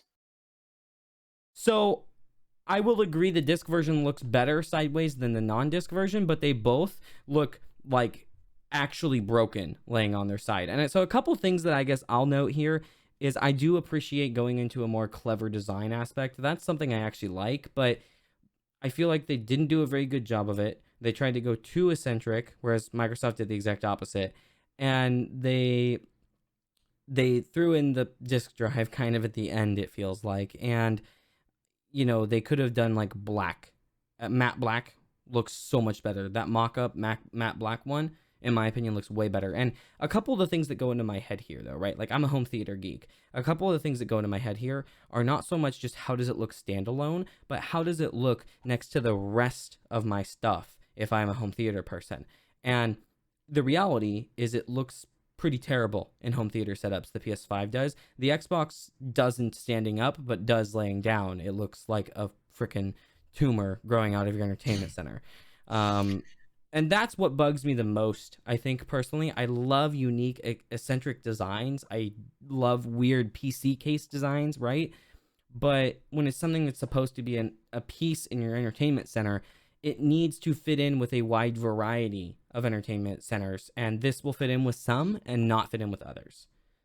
I think it's designed to stand out, though. It's designed not to fit in. Sony Yeah, wanted to go for something different. They wanted to change design aesthetic. Like, I love that it looks like, it looks like what people thought futuristic consoles would look like. yeah, yeah, I personally like that, and you know me, I'm normally like pretty big on like minimalist design. yeah, yeah. No, Um, you are. Yeah, but I also am super big like sci-fi geek, and to me, like, I love that this just like looks futuristic in a way that I feel like is not like, I mean, sure, the disk drive does make it look like it's growing a tumor. Um, yes, but in general, I like the design quite a bit. The big issue that I have, though, is that I do think it looks much better standing up, uh huh. and it's not going to fit anywhere standing up. Both of the consoles look better standing up this time around, and they're I not gonna fit standing up in a lot of I am places. probably going to figure out a way, if I have to change stuff with how my TV setup is done to make it stand up, I probably will, because I love Yeah. the look of it standing up. Yeah, I mean, if it's standing up, like I said, I think it's okay to good. I think if they made a matte black one, I would say it's a good look standing up and still Oh, I horrible dig the laying two-tone. sideways. I normally like two tone. I mean, you know me. I normally try to go fairly monochrome with stuff, but not. I don't think they did a good job with this in particular. Yeah, I might I have disagree. actually I love it. liked. I might have liked the opposite better. Like flip the black and the white where they are on the console. Mhm. I might have actually liked that look better. I just don't like the white wing fin notepad looking things. it Yeah, looks like I it looks love the like a router, design. but I don't know what I'm gonna get, though, as far as the discless versus the 4K Blu-ray version. yeah. I have a 4K Blu-ray player, You have one of the and LG ones, right? yes, and while Yeah. mine doesn't do Dolby Vision, I also have a Xbox One X, and I'm probably Yeah. gonna get the Series X, which also does it. Is your Um, One X the yeah, so that I can't remember if that yeah, it does support Dolby Vision through Blu-ray. It just yeah, doesn't support it through other things. It's a really I got rid of my Xbox One S, which has the same Dolby Vision capabilities and stuff mhm, because there was some confusion with certain apps worked with it, certain apps didn't work with it. It was kind of a pain in the butt. So, um, I mean, I guess I'll say what we do know from current generation consoles is the 4K Blu-ray players tend to look noticeably better than the consoles playing them, right? Even if they're both Dolby Vision certified. Yeah. Um, so you may Um, want to stick with what you have then and not get the discless one, but I mean not get the 4K Blu-ray one. well, so the 4K Blu-ray version to me is a lot more than just the movie playback. Mm-hmm. Um, Now normally I've always preferred buying physical because I like to actually own my content for long periods of time. I don't want a Yeah. store to shut down and me to lose access to my games. Oh yeah. Yeah. Um, However, one of the issues is that that's already pretty much the case now. Like let's be real, Yes. most every game requires a day one update to run well. This is And true. Yeah. so Yeah. if PlayStation shuts down PS4 server now, obviously with backwards compatibility and other stuff, that's not very likely anytime soon. Of course, but then you But also if have games that are anything, so big they have to get part of it downloaded. yeah. Now that won't be as bad on PlayStation 5 because every game is going to be on a 4K Blu-ray Yeah. rather Yeah. than a normal Blu-ray, so they have a Yeah. lot more space. And since it's an SSD, some games will be smaller because they don't need duplicate assets. Right. And so, especially earlier on in the console life cycle, we'll see games drop in size and then come back up. Yeah. Um, but the other thing is, I have a lot of PS4 games. I'm probably not going to keep my PS4 Pro. Right. And so I might end up going with the version with the disk drive just for the backwards compatibility. Well, then you could lay it down and it doesn't look as bad. So then you could Mhm. not have to redo your entire setup. So, Yeah, but I know yeah. I kind of want it standing up. We'll Right. see. Yeah. Yeah. I don't know. Honestly, I feel like I would like the disc-based version more if they added the weird tumor to the other side too. Yeah. Yeah. Actually, I agree. Just I make think, it in fact, symmetrical. That's the thing that bothers me. That's the only thing that yes. bothers me about the design is that the version with the disk drive is not symmetrical. It's kind of disgusting because of that. And I feel like they could have done something with that space potentially even or something. And I might have actually liked the design of it better than the discless version if it had that. Personally, Mhm. personally, I still don't love it. Yeah. But Um, they could have used that space for something else too potentially. I mean, do we know does this have an external power brick? we don't. But But if it, Sony doesn't do that. that's true, they generally PS4 haven't. Pro, PS4, PS3, Yeah. PS. I don't think any PlayStation has ever done that. Okay. Because I was gonna say if it did, then they could add that to the lump And on the other side. But while we don't know for sure the size, it looks like it's fucking tall. So I highly doubt it's got an external yeah, power brick. that's true. And I will say Um, they're airflow focused, right? yes, I yes. appreciate that. I will take the ugliest of ugliest designs if it is airflow focused. And I Yeah. mean, you can strike a balance, of course. Like, I mean, I feel like my case here is kind of a balance, but Yeah, but your case is gigantic as fuck. well, yeah, right, right. But you get what I'm saying is like I'm okay with a balance, but I feel like too often the consoles go all the way into the form over function with cooling, and I don't Mhm. like that. And this seems Yeah. very like mostly function, which is my preference, especially for something that's supposed to be a budget thing where you're not going to be able to water cool it or whatever, right? Mhm. Is airflow focus is a big deal. And I think this is going to do better on the cooling side than the Xbox One or Xbox Yeah, Series X. and this is going to generate more heat most likely than the Xbox will because while the GPU on the PlayStation 5 has less CUs, Yeah, it runs at a higher clock quite a bit and higher. it's Yeah. got a much faster SSD, which is probably going to generate a noticeably much higher amount of heat than the Series X's SSD. Yes. Well, I mean, the controller alone is a big deal on a lot of SSDs. So yeah, yeah, Yeah, absolutely. And then they've got and the is the Sony's doing audio a hardware on here? Is that a custom ASIC? Do we know? Is that a custom? I can't remember. it's modified GPU cores. Okay, okay. So it's almost to the point of an ASIC then. Okay. Yeah, yeah. Huh. It's modified GPU cores as well, like that are essentially designed to be a cross between like GPU cores and the what do they call them? SU cores, like some of the stuff that was based on the cell architecture. Oh, Because the okay, cell okay. architecture actually was really good at audio. I mean, it was good at a lot of Um, things, but yeah, yeah. yeah, but like its difficulty to develop for was not as much of a problem for audio, I guess. I don't know enough about that side of things. That actually makes logical sense. Yeah, yeah. So, So I mean, because audio um, does a lot of custom hardware and stuff already. So yeah. yeah, And so, yeah, I mean, like, this is going to generate a lot of heat, and so they definitely had to put in a ton of work for the cooling system, yeah. and they have said that they have done a lot of work to make sure it's quiet. Okay, yeah, So, because that was a problem with the current gen consoles. In some instances, they would be so loud. yeah, and one thing that I didn't know about until recently, Hmm. PlayStation 4, you actually about half of them were really quiet and half of them weren't. The Oh, reason really? being that they actually had two different places Sony went through to get manufacturing for, I think, the cooling, and one of them was better than the other. Oh, interesting. Okay, yeah, because I had one of the loud ones, and it was annoying. Yeah. So And the Xbox One X was all of those were kind of annoying. yeah, the Xbox One X, though, to be fair, was tiny as shit for the hardware it gave. Yes, this It is was true. I mean, impressively small, and it integrated the power brick still. They didn't have an external one for it, and like it the didn't red ring original. like the 360. Yeah, so I will admit that. Yeah, I mean, it was like, oh yeah, you take a Blu-ray player, you make it like a little thicker, like almost twice Mhm. as thick, and oh, it's a console, has an integrated power brick, has the Blu-ray player, has everything else in it. So Yeah. Now, yeah, question for you: what do you think the price difference is going to be between the discless version and the Blu-ray version? um, probably $100, maybe 50, Yeah. Which one do you think is but more likely? I think 50 is more likely. Hmm.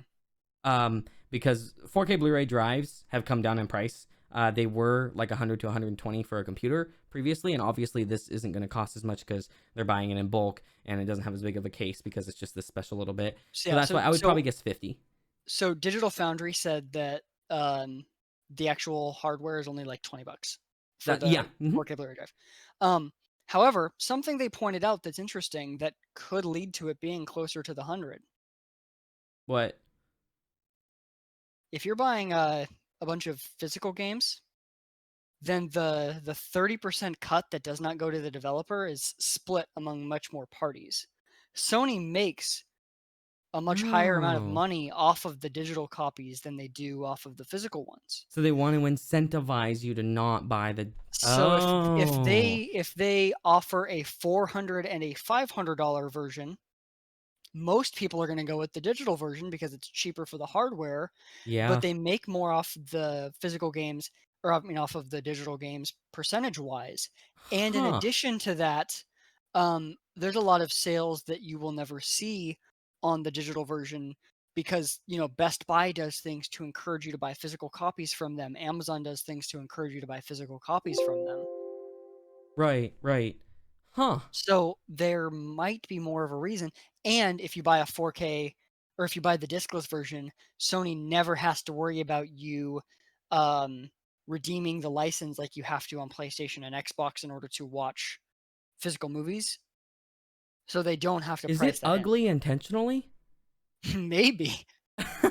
That maybe was actually like, we don't care. It's an afterthought on purpose. Hmm. It's an intentional afterthought. Interesting. You know, this all emphasizes more why we need better internet. Hmm. Every time, I feel like every podcast we have, there's something coming out that emphasizes why internet's Yeah. going to become Because more and more for of an me, that's issue. another thing that I have to take into account is, let's Yeah. say, I would prefer going all digital, but a 100 gig or 75 gig game is, almost a tenth of my data cap. You know what? I never would have thought that that people's internet would be a reason for them to not buy as many video games. Yeah. Like it's literally like, oh, well, if you're a really heavy gamer, right, and you might want to buy 5 or 10 games a month or in a month when they all come out and try them all out, right? You can't if you have a terabyte data cap at that point. I mean, if they're AAA games, right? Yeah. Because And they're that's especially even if I don't take into account any other month, because most months I'm not going to buy a bunch of games. yeah, Launch month I am. Launch month alone would probably end up meaning I have to spend the $50 for unlimited data. unless they're still like doing the thing And where you can that's have like 1 month or whatever, but yeah. then you that'd And be it that's for the year. just counting me. I know that my roommate is also planning on buying a PS5 at launch. So both of us, there's no way we stay within a terabyte that month if we Yeah. both went with the digital version. The one thing I will say, just so you're aware, by the way, around our area now, it's only like an extra 20 or 25, I think, a month to do no data cap. So Are you just so sure? you know.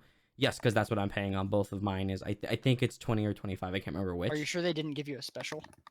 Yes, on the data portion, yes. So I got a special on my regular price, but it's only gonna go up like $10 per Mhm. account because I have two lines. After the year contract, but the data Yeah. add-on was like 20 or 25, They and also that was aren't normal. charging at all if you go over right now during the pandemic. So I'm hoping that my assumption is that they will literally end that the month before the new consoles launch.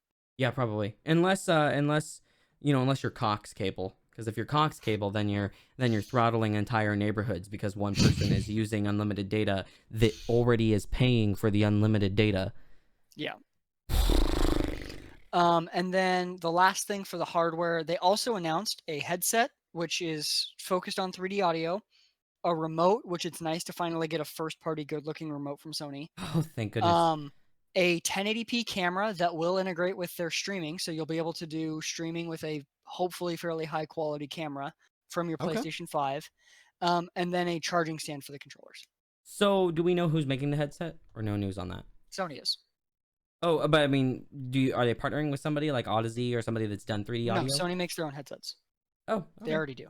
They have like I just the yeah, I wasn't sure if they were making their own drivers or if that would be partnered with for the tech, or if they were like maybe licensing the tech from Odyssey or something. Just to give no. us, I was So just so curious, the like, 3D audio stuff. Sony is very specifically working on handling 3D audio on the back end to be headset independent, to be mm, speaker independent.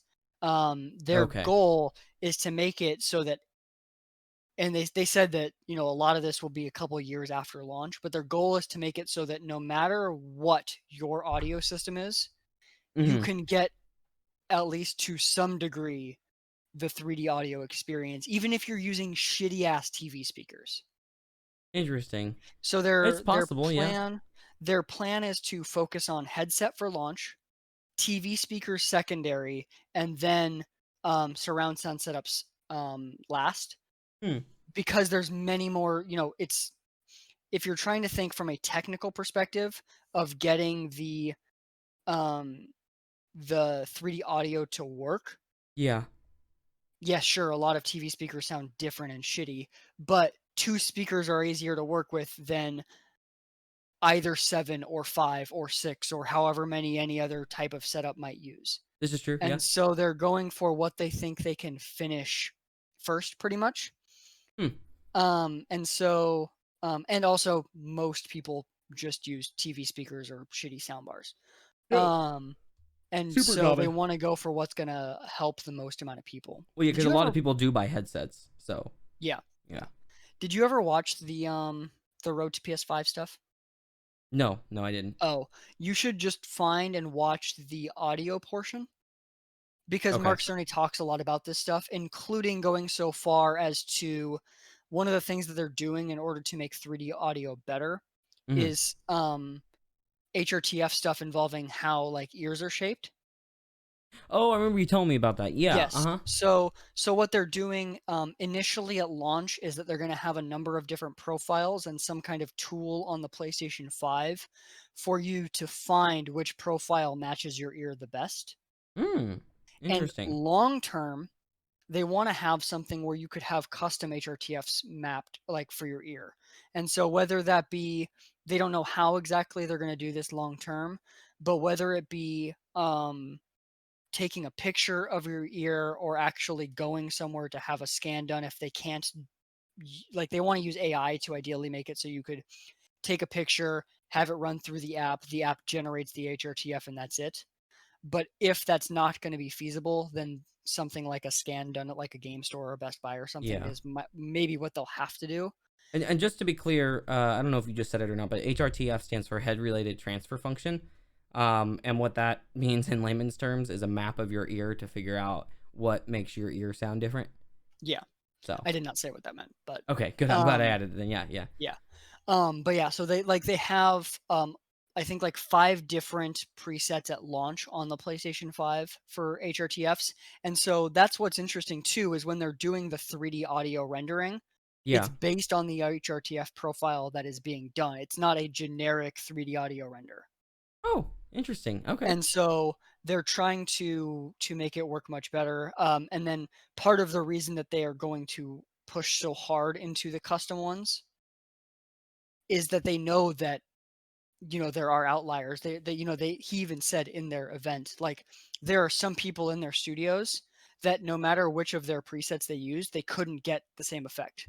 And I think Interesting. this ties into why, audiophiles, sometimes will have so much higher of a level of like hearing the audio than other people is the way that the audio bounces through their ear. Well, not to mention the arguments amongst audiophiles and what sounds better. Yeah. Yeah. Yeah. And so, So if you can have something where because you can rule out or you can make sure that even people with outliers can get much higher audio experience, it's it gonna make a might make difference. Yeah. yeah, and it might make more people care about audio more, which might push the whole audio industry because right So now, nice. instead of it just being, like right now it's just the niche people. It But if is. you can Yeah. have Yeah. it so that, let's say Sony gets the even just the generic 5 HRTF profiles to cover a much higher number of people than just normally throwing on high-end headphones can really help. Yeah. Sony makes hardware for phones. They make noise canceling headphones and other things Yeah, too. and So so if they can find ways to use that to make better audio experiences in other aspects than just gaming, yeah, that could help the rest of the industry long term. It's not something that's gonna change anything anytime soon, this is true. Yeah. Yeah. but That would be awesome. it could have a snowball effect. Yeah, and that's something, because I mean, in some ways, Apple's responsible for in some ways, the downfall of people caring about audio because everybody gets shitty earbuds, and so something else mainstream I mean, to that be shows a fair, big care every about. phone that included audio or included headphones for the most part, with the exception of the very few that included high-end ones, most of them were garbage. This is true. Yeah, yeah, but I mean, I meant like a product that's just so many people own, right? Like to the level of the consoles or the iPhone, rather Yeah. than yeah, But I mean, it's only that common because Apple shipped, Apple was their own. Like yeah. if you compared like Samsung and the shitty garbage ass headphones they included, and Well, um, until the S8 when they started including AKGs that were pretty good, but yeah, yeah. yeah. But No, I I'm just get you. saying, Yeah. like the vast majority of headphones that people have received from any phone from anywhere were garbage. This is true. Yeah. All right, everybody. So we're jumping into the security news section, which, like I mentioned before, is probably just going to be a weekly thing now because security is always fun. So you have quite a few interesting topics today. The most interesting to me, even though it's kind of a little one, is actually the one that's going to come at the end of this section here. But I wanted to start off with something that's been a controversial topic for a long time: facial recognition. So there's been a lot of talk about facial recognition, whether or not it's really morally acceptable, whether or not it's constitutionally acceptable, how accurate it is, how potentially, racist and or sexist it is, and all that kind of stuff. And the good news here is rather than talking about and arguing about that quite as much is just the fact that IBM has said that they will not do any more facial recognition. They have canceled all like forms of development that they've done on it, all wholesale of their facial recognition software, and do not condone the use of facial recognition at all. They're really heavily against it, and around this same time, Microsoft and Amazon have also both came out and said that they're not really okay with it. I take IBM and Microsoft a lot more seriously here because Amazon is also selling our Ring data to the police. Yeah, so from my understanding, so like we know for sure IBM fully is not working on it at all. It sounds hmm like Amazon is still working on it. They're just not selling it for a year to Yeah, police. Um I think they said they're pausing development on it for like a year as well. I'm trying to find out here, or oh, not a okay. I year, had only 6 heard that they months. suspended selling on it. That could be. That could be. Um Let's see. Yeah, I don't know. It's the big one for me was IBM, so that was actually what I based the topic here on. Is and Microsoft is just banning selling it to police. Yes, yes, right, right. And I think that was one of the things Amazon had mentioned too. I am fully against the idea of development on it for the time being. We need a lot more policy work done before we can really start to work on anything like this. We've seen how bad facial recognition and like body movement recognition is in China and what they're using it for. And I Mhm. don't want any government really to have access to that right now, not one that I do or don't trust. And so IBM just saying no to it is something I appreciate. And IBM is still a big company. Every time they come up in our podcast, I mention that they're still a huge company. They're Yeah, they still make around. clocks for schools. Yes, yes, they make a lot of clocks. So That's my no, favorite thing to see the IBM logo on is clocks. yeah, yeah, it's I pretty want funny. an IBM clock actually. Can I buy one? I don't know. Look it up. Find out. I want one too then. But yeah, I don't know. You know, people kind of forget IBM's in the back end of everything playing right now. So Yeah. it's interesting to hear them saying this because they've been a big developer of facial recognition software. And this obviously is just the major companies. This is not these small companies that are still around, like Clearview AI, that's doing facial recognition, which is not great. Yeah. So I don't like that. Um, you can buy a reproduction of the IBM clock, and it's only $250. From where? Schoolhouse.com. What? Yeah. I gotta find out about this. I'll send you Oh the link. my. Okay, yeah, please do send me that link. I wanna look at that. Um, but yeah, overall, I think that this is good. We'll see what happens though, because the other thing too is like Amazon can be like, "Yo, we're not gonna sell to police, but we can sell to people that'll sell to police." This is true, and Amazon's one of the, like, I don't trust them about anything. Right? They're a sketchy company. I don't trust Mhm. what they say, and so coming out here and claiming something that's fine. It's equal to Facebook claiming that they have good security. So to Yeah. me, but I guess that's a good transition into Facebook paying a third-party organization for a zero-day vulnerability to be manufactured. Now, Yeah.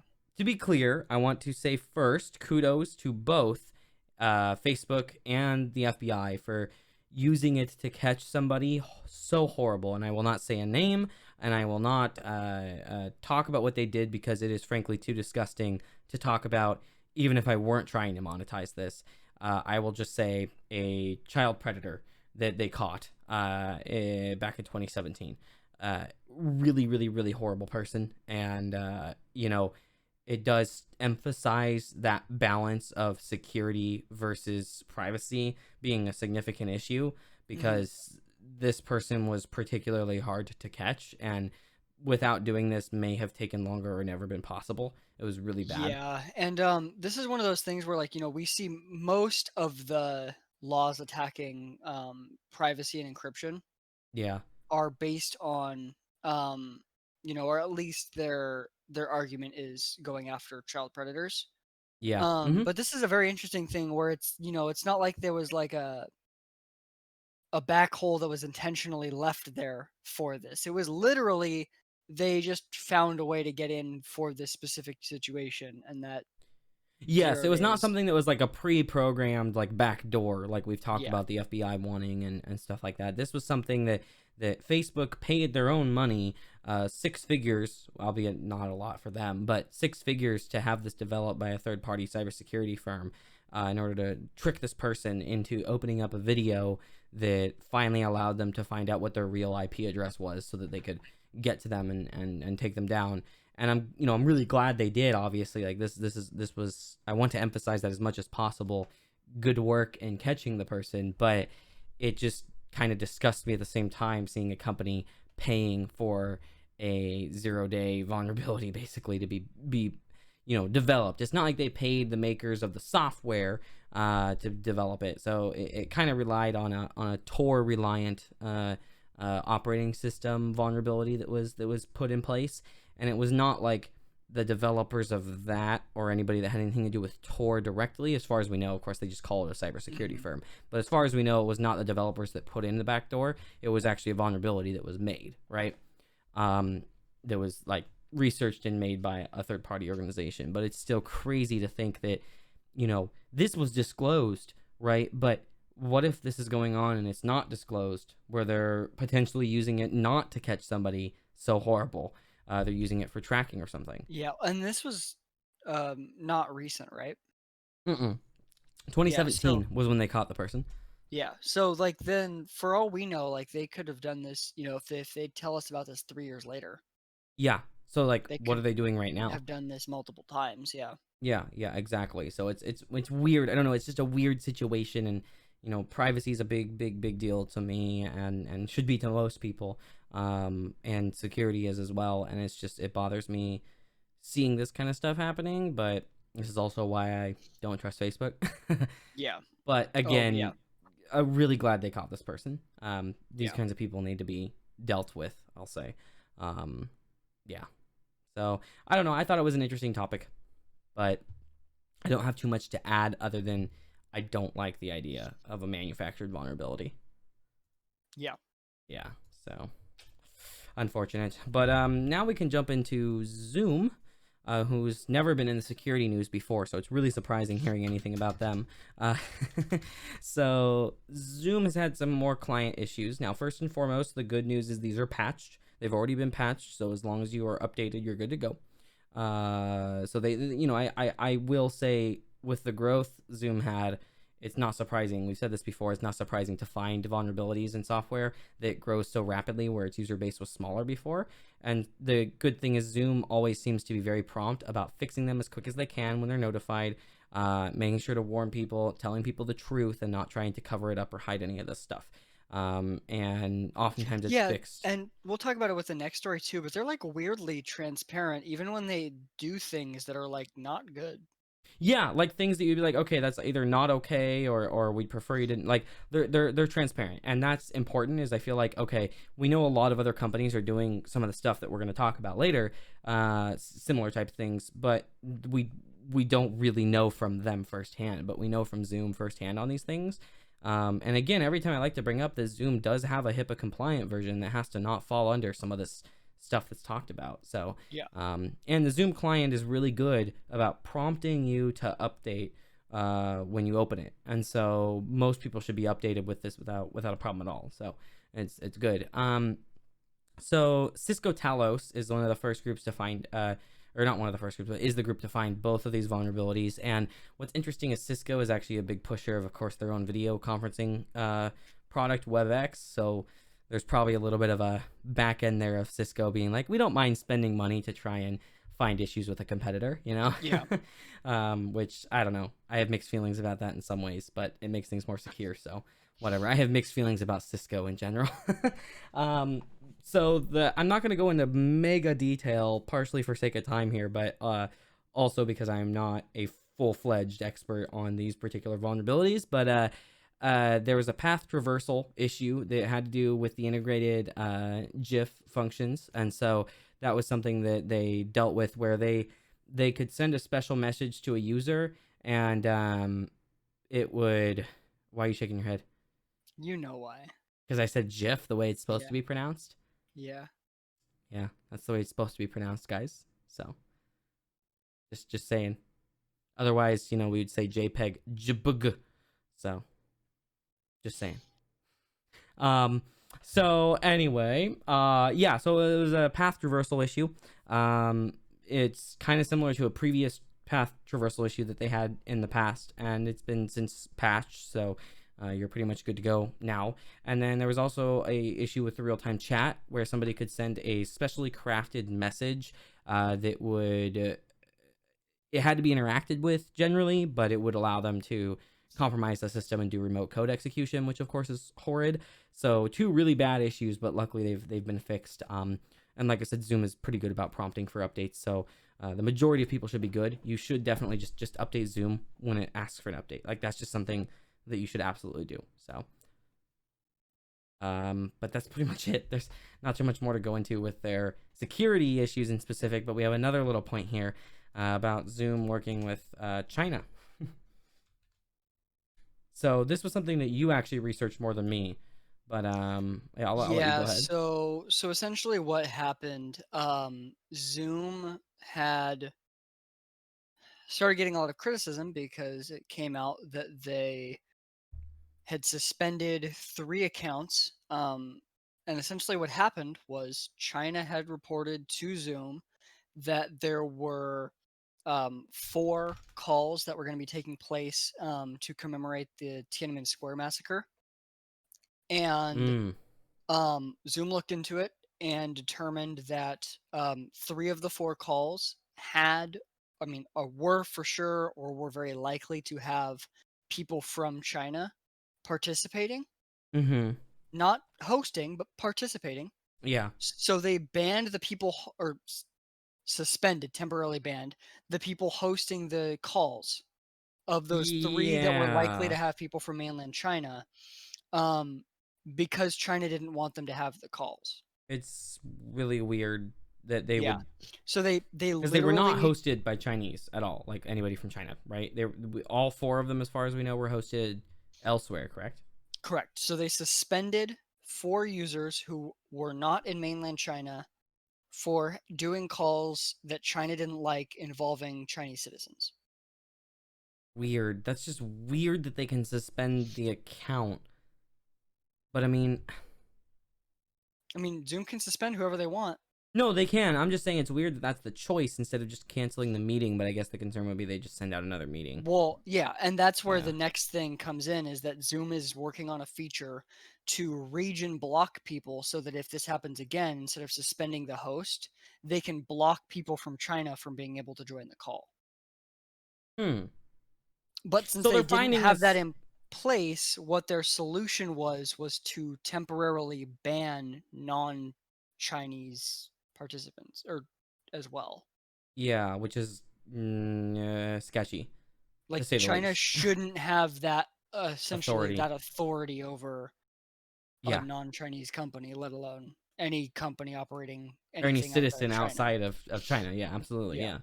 So I don't know. That's something that bugs me, but it looks like they're trying to find a fix so that they like it almost appears as if they were like, okay, this is wrong, but we're doing this to prevent escalation and potentially being banned from China, which Yeah. obviously is a big portion of profit. And then after that, took But action of how can we yeah, in solve this my for the opinion, future. they should have just told China, like, look, we can't, we will build the blocking thing as fast as possible, but we can't do anything other than that. They shouldn't have Yeah. fucking suspended people Agreed. Agreed. outside of the country. Yeah, yeah, there should have been something there where it was like, okay, we can do this, but not with this Yeah. event. If you gave us more time, we could have, that kind of Yeah, thing. because like And they said, and this is like a quote from a Zoom employee: "Going forward, Zoom will not allow requests from the Chinese government to impact anyone outside of mainland China."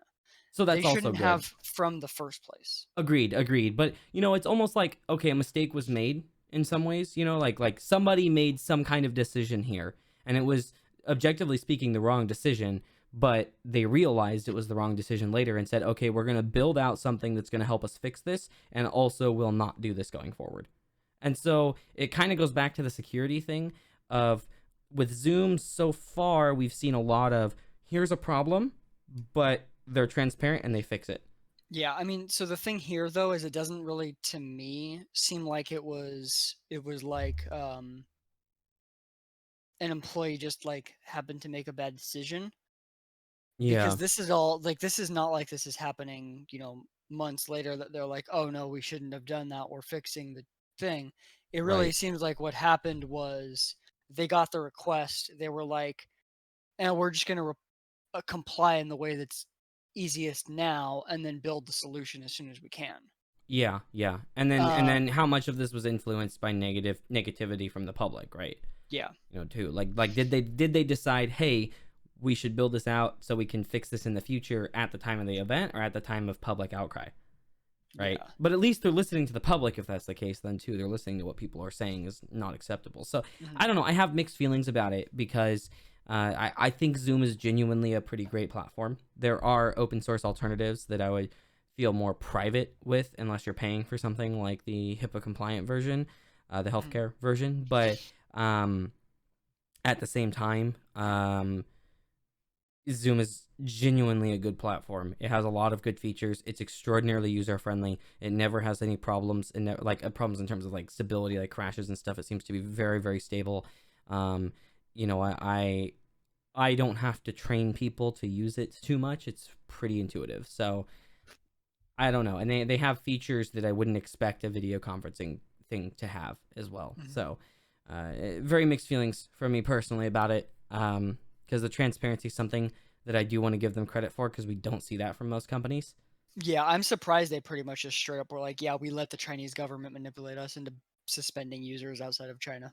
Yeah, yeah. But I mean, I feel like every company, that is a super important aspect of the company, is just be completely transparent. Because even if you're doing bad things, you're making horrible mistakes, if everybody knows, then they either have the option to not use you, or they have the option to complain and you have to fix it, or they won't use you, right? So being transparent about it is like the start of so many things. So like I got to give them credit there, credit where credit is due, for Yeah. versus something like Amazon or Ring or something like that, where they're not really clear with you about what's going on. And if they are clear with you about what's going on, because they legally have to be in some instances, it is, all right, how can we take, yes, we let China manipulate us, and turn it into 40 pages of documentation so that nobody reads it. Yeah. So I guess it's still not good, but So the next one is going to be my favorite security piece of the week so far. And this one is, and just to be clear, actually, before I start this, I do want to say there's obviously, we could make an entire 2-hour podcast about security every week. We go over what I feel like are the interesting or larger topics that are more important. So I just want to be clear here. There's going to be some people commenting saying, what about this? But this is the last one for this week. And this one was really interesting to me. So something that Mozilla has been working on, and other companies as well, like Google, but it's been getting worked on, of being able to do DNS over HTTPS, which is also DOH. Now, for those that don't understand what that means, DNS is domain name services. So when you go to a website, it's actually connecting to a DNS server that says google.com is this IP address, and that's the address your computer connects to. And then doing DNS over HTTPS is allowing it to be encrypted, because currently the way DNS works is it's non-encrypted, really super, super simple, lightweight packets of information that are sent to your DNS server for a query over UDP, in fact, so they can also fail and suffer other issues like that, so that the DNS servers don't have too much of a load. So those DNS servers can just reply with a really basic packet back, so they can be getting, potentially, thousands and thousands, tens of thousands, of DNS queries a minute. And I mean, that kind of level of DNS query can happen on like a home user's network. And so then you have like Google's DNS servers getting hundreds of millions of requests every minute. And so they're able to handle that, because they're functioning like a web server. They're very transactional, as it said. So they are not designed for persistent long-term connectivity, but hey, I need this data, here you go, then hangs up that connection. Hey, I need this data, here you go, hangs up that connection. And DNS functions the same way. And so Mozilla's been trying to do DNS over HTTPS to encrypt it, because right now you can very easily be tracked of what sites and stuff you're visiting because of your DNS queries. And there are ways to kind of help yourself privately around that, but it's still pretty rough. And they were wanting to fix this, so it totally makes sense. It's a very key security point that needs to be fixed at some point. But the way Mozilla is doing it is essentially functioning like a VPN, like a virtual private network, sort of. So they're creating a persistent connection to the DNS servers, the encrypted, and these DNS servers have to be built for DOH specifically. They're not just any DNS server works with this, but they create a consistent, constant connection to that DNS server that is encrypted, and then they send their DNS queries over that encrypted tunnel, basically. And so that's an oversimplified version, but what happens is, that means these web servers, or these not exactly web servers, but these DOH servers are having to handle tons of consistent connectivity instead of lots of little connections. And so they're not able to hang up those connections, which is something that A, web servers aren't really built for, but B, is also just more intensive in general. And so that creates a bit of an issue, and they ended up crashing some DNS servers because of this, DOH providers, because they rolled it out and to a lot of users, and these DNS servers weren't able to handle having these tons of persistent connections to send the DNS queries over. And so they actually had to release another update that disabled DOH, so that that didn't happen anymore. One in specific was Next DNS was down because of them, and they're back up now. Everything's good, but yeah, that was interesting to me. It was the most interesting topic, I think, to me, just because it's this bit of security, but it's a rough thing for us to have to deal with. Hmm. Because you have to balance security versus convenience, and we're trying to make it convenient. And some people might be like, well, why don't they just open up that connection every time to make that DNS query? But your computer is making so many DNS queries that is going to slow down your page loading times, potentially even use more battery life and stuff like that, but especially slow down page loading times, because in some instances you go to a website and there's over 100 DNS queries from one website for all the various bits of information that they're trying to pull in there, for tracking, for ads, for videos, for embedding images, all kinds of stuff. And so you open up an article from some news site, and all of a sudden now you have to have all these extra encrypted connections opened up for it. It's not really viable, but I feel like there's got to be another way for them to do this instead of basically making a VPN. Yeah. It's yeah, but I thought it was interesting. But that's pretty much it for security actually this week, guys. We're getting pretty long on the podcast here, so like I said, that's just some of the bigger topics for the week of security. And now we can jump into some other interesting topics. So this is our other news section, and the first one I wanted to talk about was a new monitor coming out from LG that is amazing but really confusing. So this is something we've known about for a decent amount of time, but Adorama, I think I'm pronouncing that right, the digital camera store, they actually have it available for sale, and it's like a pre-order thing, but they're not entirely clear about like how much of a pre-order it is, but they do say they will charge you when it ships, and it's supposed to ship from the manufacturer, so nobody else has it listed yet. But this is the beautifully named, by the way, LG 38WN95C-38. So really easy to say monitor name. Very proud of them. It is not part of the Ultra Gear lineup, which is what confuses me, because we already have a 38-inch Ultra Gear monitor that is running at, I think it's 144 FPS. Let me look that one up, actually. You remember how they have the Ultra Gear 38-inch, right? Yeah. I don't know if you've seen much on it, but yeah, so it's running at 144 hertz, 175 hertz overclockable, and it's running their Nano IPS. It's running G-Sync, not FreeSync, but G-Sync specific, which maybe is the difference here, and I'll get into what makes this monitor special versus the Ultra Gear, which is the 38GL950G-B, and that one is also HDR 400 certified. So this new monitor, the 38WN95C-38, is using the same, I think it's an identical panel.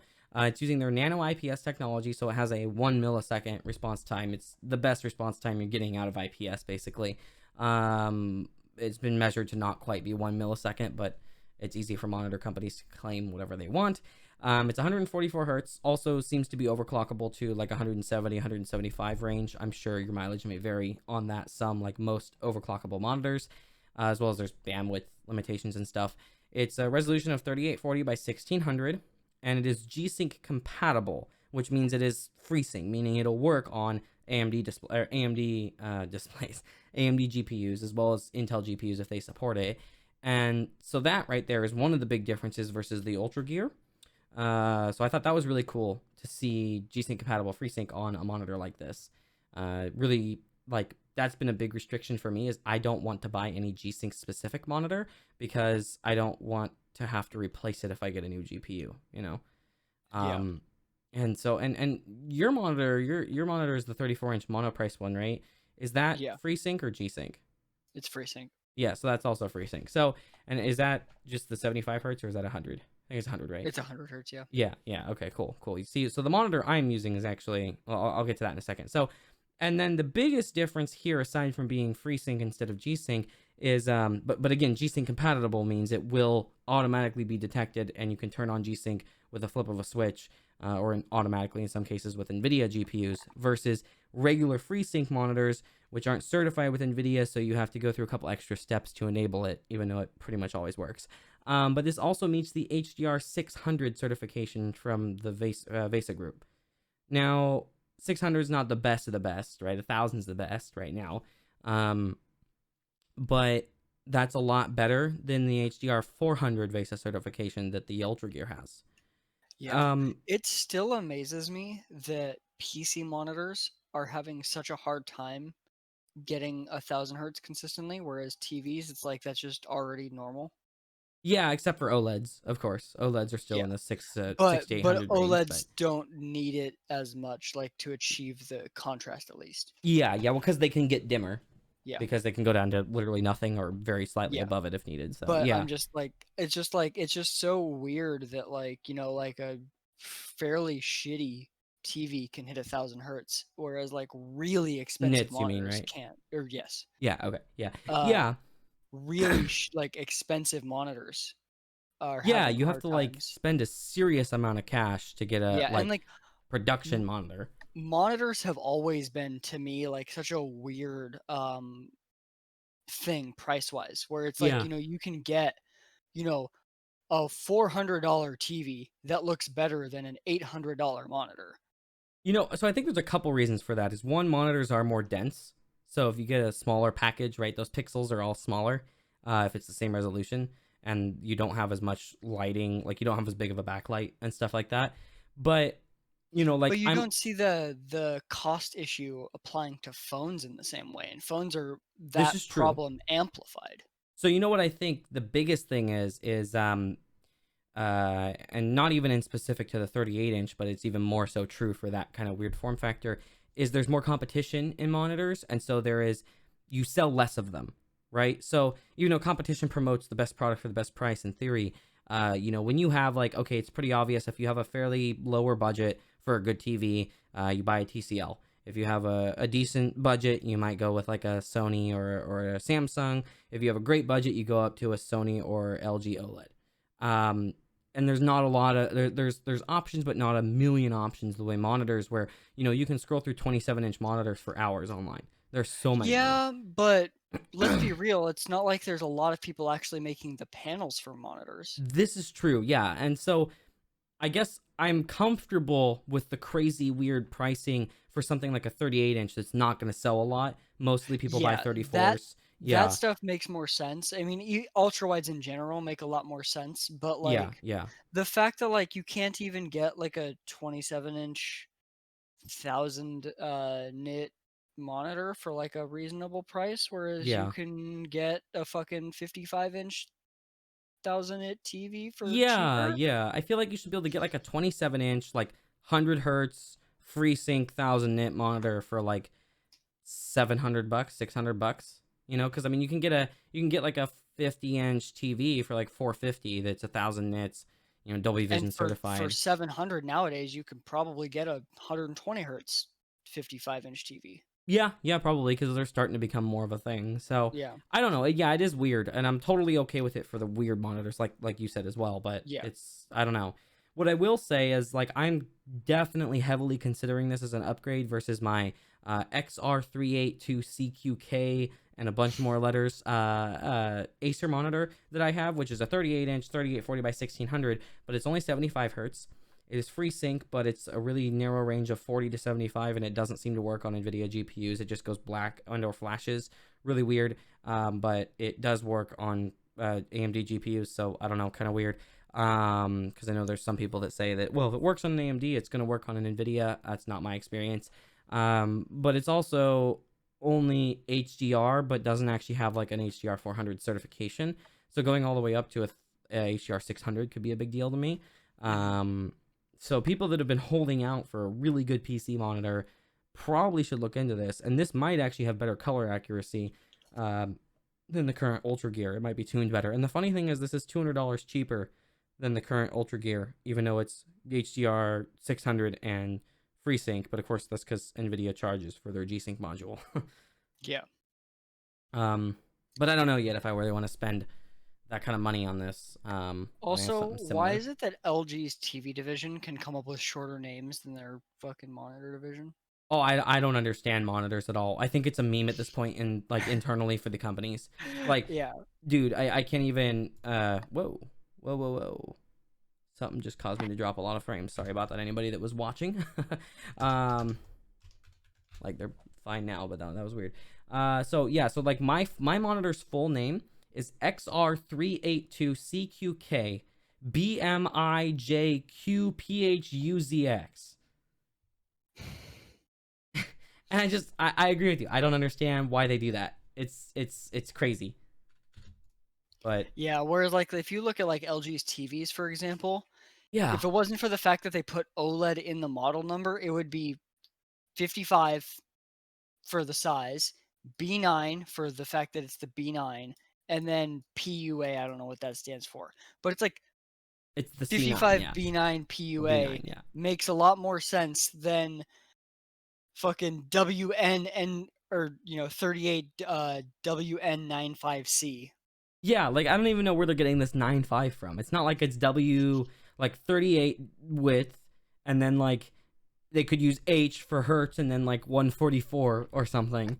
It just Yeah. doesn't make any logical sense. I don't know. It's weird. It's weird, but it's a cool monitor. So anybody that's considering buying a 38-inch monitor should most definitely look into this instead of trying to buy one from Acer or the Ultra Gear. This is definitely a better option, and I'm glad I didn't buy the Ultra Gear because I almost did when it came out. Yeah. Yeah.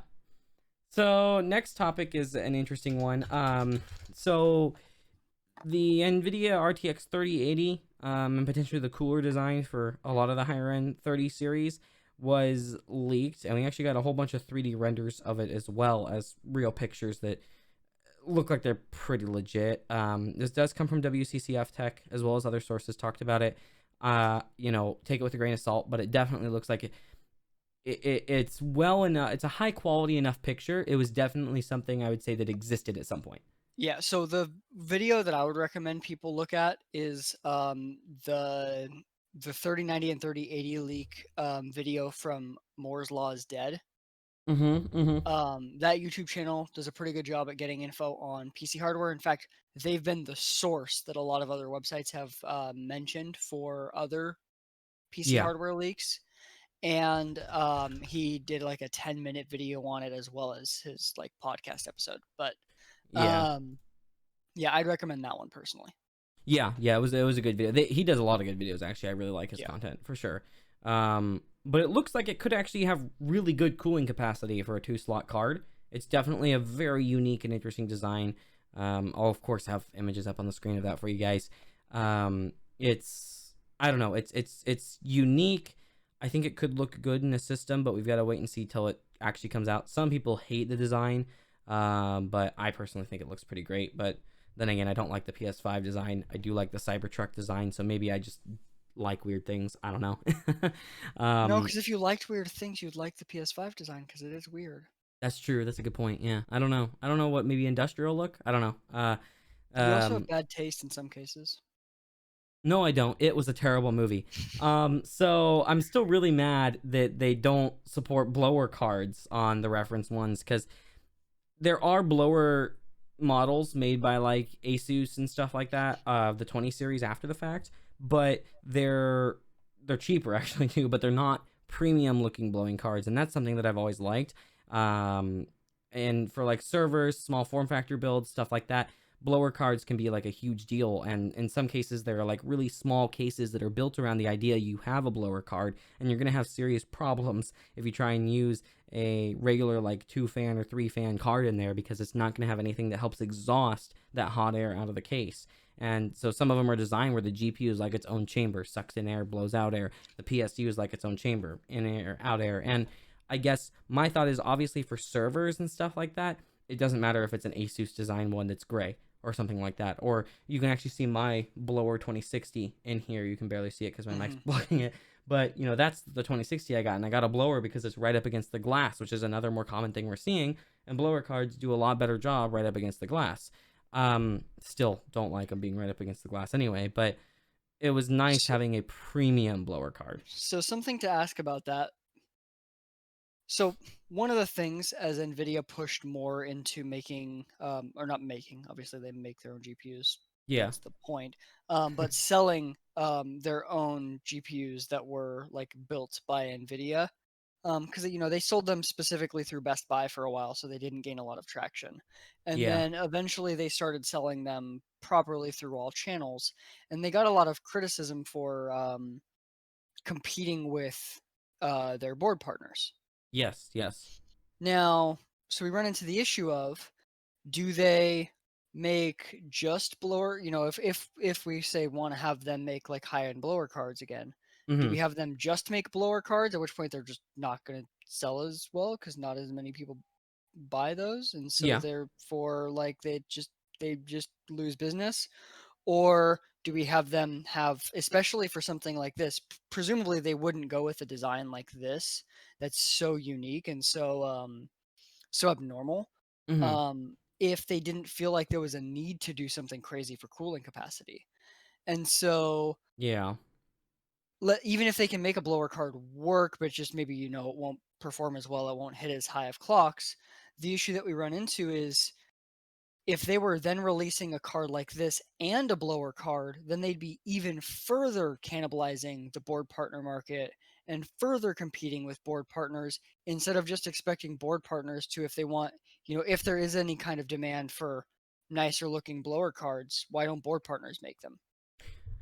Um. They're So essentially leaving a market completely to board partners, and board yeah. So partners just don't care. I have a So couple clearly there's not things. much of a market. Yeah, so I have a couple things to add in there. So the first thing would be that I think the solution is for them to be the ones that continue to manufacture blower cards. And the reason for that is I feel like they could make just a blower card, and that's what they sell. So they're not really doing that much cannibalizing the regular industry because people won't buy it from them unless they want a blower card. We kind of saw that with the 10 series, although they did such a good job with the looks that people did buy them. But so there's a couple solutions I see that. So first, they can make just a blower card, and that is the cooler design they use for the ones that they sell for server and data center applications as well. For ones that need a fan, obviously there's the ones that are fanless, all Mhm. heatsink, like the Tesla GPUs and some of the Quadros and stuff, where they don't even have display outputs. But that's one option that I see. And then the other side of things is that's maybe potentially a good thing that Nvidia tends to charge the Nvidia cooler tax, because then if you can save $150 by going with board partners, you're less likely to be cannibalizing the board partners. Which I think is something we've talked about back when the 20 series launched. Actually, was Yeah. that they're charging more for it, and then that way they're not ruining the board partners. I Mhm. think potentially the solution here would be to make the blower card, and then instead of charging like $150 or $200 more for it, their version versus the AIB version, charge like $50 more.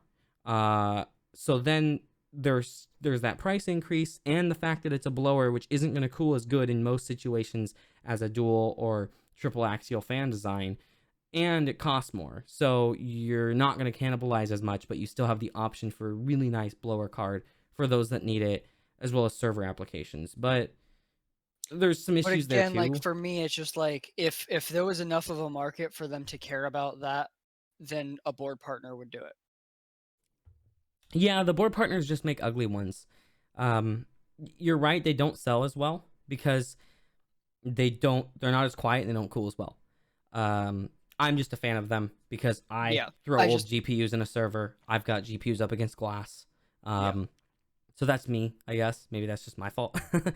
But that's just kind of my thoughts. Is I like blower cards, and like this one in here is ugly, and obviously this guest system is going in another case anyway. But for some people, they're just, I know there's a niche crowd that's very Yeah. disappointed to not And it's have like, them. even with like, pretty basic plastic designs, like I feel like if board partners just wanted to put in a little bit of effort, they could probably make at least better looking cards. Yeah, yeah. Instead of So just it's just literally like, a square. there really must not be that much of a market for them. Otherwise, they'd put like a minuscule amount of effort into them.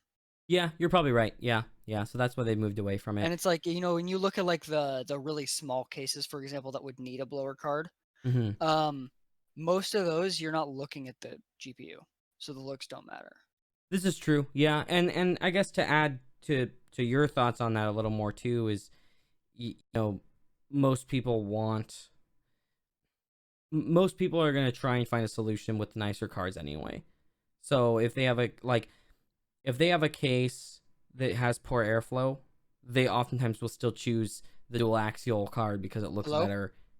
So one of the other things too was, speaking of the kind of Nvidia tax, there was the $150 the estimate $150 is the estimated cost to Nvidia for the cooler, which would make sense considering how unique it is, and it's probably going to have like 100 screws, like the current one again, and that's not an exaggeration.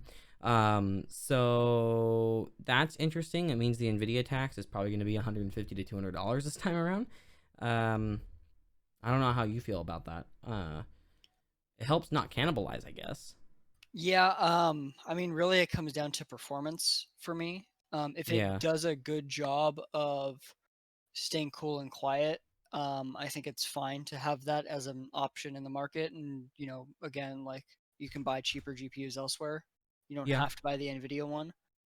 this is true. Yeah, And so I think that's perfectly fine. We already see people spend a lot of money on higher cooling system GPUs.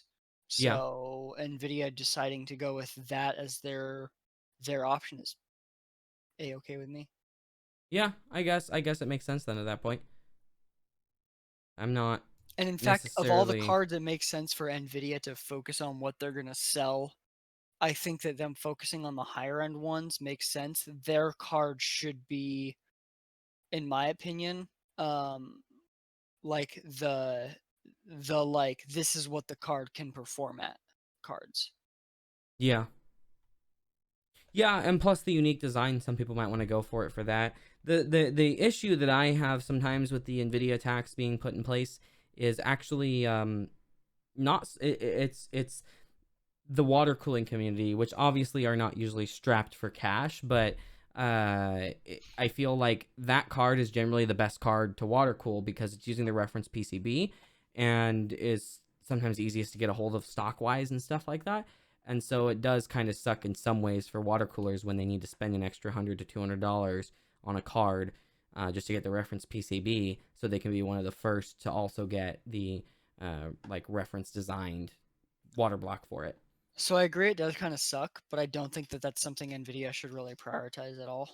Agreed. Well, and then on top of that, there are water blocks that come out at later points in times, for AIB cards. So Mhm. it's like, unless you're really in a rush to do it, then, because like I plan to get one or two of the 3000 series or RDNA 2 GPUs this year, but the plan is to do that like in the realm of end of the year. So it'll be after all the water blocks and stuff have come out, all the kinks are worked out of it, right? Mhm. Um, so I don't know. It's interesting, but we'll just have to see. Like, I hope the performance is good. I hope the ray tracing is good, and I hope AMD is competitive this time around. Yeah, hopefully with the leaks and rumors that have been coming out, it sounds like they will be not like at the highest end, Yeah. but it sounds like they'll have cards that are better than the current 2080 Ti. Yes. Yes. That's what it And looks so like. it'll come down to just if they can be price competitive. Because they don't need the best card. The best card is nice to have from a marketing perspective, and that's why Nvidia pushes so hard for it. Yeah. But they don't sell very many. Yeah. No, that's totally true. It's They not a don't, big and sometimes they market. come out with the best one later for that reason too. Yeah, They it's wait for literally better binning. just to have the we can say we are the best. And Yeah. so, And I mean, like enthusiasts appreciate that, of course. yeah, but again, not really that big of a market. Yeah. And so like when we're looking at this, it's like if they can have the mid-tier GPUs be much better than Nvidia's, then it doesn't fucking matter if the high ends aren't. They're gonna make way more money that way than they would from the high ends anyway. Yeah. That's a good point. That's So, true. and based on what we're seeing from both the Xbox and the PlayStation, it seems like RDNA 2 is fucking good. So, That's what it looks like. Yeah. And AMD has kind of, along with like Lisa herself, have kind of hinted at that. So yeah. hopefully it ends up being the case. So something I wanted to touch base on here, that was an interesting piece of news to me, was the fact that Jim Keller has resigned from Intel. Now, first I'll say that that is not uncommon for him to work for a place a couple of years and resign. So Daniel and I actually discussed this a little bit ahead of time. He did say resigned for personal reasons, but he has said that before when leaving AMD, for example, and other places. He kind of bounces around. And for those that don't know who he is, he's a world-known, CPU architect. He does amazing work, and coincidentally, every time he works for a company, they seem to be the one that's winning shortly after. So we'll see. AMD came swinging real hard just a couple years after Jim resigned from there. So that was interesting. And he's been responsible for a lot of what we've seen in Ryzen, a lot of that architecture there. So we'll see what he does. Maybe he's helping out with Foveros from Intel. He might have been a big pusher for that. I don't think we'll ever really know exactly what he worked on because a lot of that's protected. But it's an interesting piece of news. It might mean that Intel has something really good coming around the corner. And by around the corner, I mean a year or two. You know, the manufacturing of these takes a long time. And then I also wanted to add in here that he is actually on the Artificial Intelligence podcast this week. I have not listened to it yet, unfortunately. I am going to very soon. Very excited for that. For those that don't know, I'll put a link in the description for that. The Artificial Intelligence podcast is just a wonderful, wonderful podcast. I can't stop listening to it. And so I would highly recommend you go check it out and see what it's like. Yeah, but that's Yeah, and he will be still consulting with Intel for 6 months exclusively. yeah, which So it's definitely not like he's just as of today just like on the spot, just like, okay, bye Intel, have fun.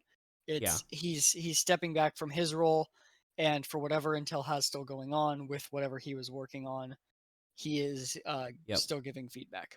It sounds like it's kind of like he's overseeing it still, yeah. Yeah, so like So, my assumption is like the core engineering that he was working on is done, and mhm. so he's just bouncing out, and then he's just there for Intel if they need it, as far as ensuring that as they plan out how they're going to manufacture what he engineered, he can still assist with that. Yeah, that's what So it seems like. So we'll see what happens. I am curious if Intel is going to come swinging hard on the high end, or if it's just going to be like a lot of really mobile focused stuff where we have laptops that finally are like almost like phones where you can leave them on all the time and stuff that aren't having to use ARM chips, can still be running the x86 architecture, which is better on Windows, especially right now. Over time, ARM will get better for Windows, but it's still emulation of a lot of x86 stuff, and it's yeah, nice to have something native. So maybe Foveros is going to make a big difference in that. Potentially high-end gaming laptops or something too. We'll see. But I'm just curious how much of a difference Intel's new architectures and stuff are going to make on high-end desktop, gaming level desktop, like and like workstations, and especially servers. Because in my opinion, while Intel is definitely hurting in the consumer space, they're hurting really bad in the server space in terms of performance. I don't necessarily mean market share, although that is happening. It's being taken, but I'm mostly just talking here like if you're making a server, unless for some reason you have some stupid piece of software that requires Intel, you go with Epic right now. You just do. So it'll be interesting to see yeah, how and like Intel competes. the server market share takes a lot longer to change. Yes, it does. Yeah, servers. I mean, some companies buy servers and keep them 10 years.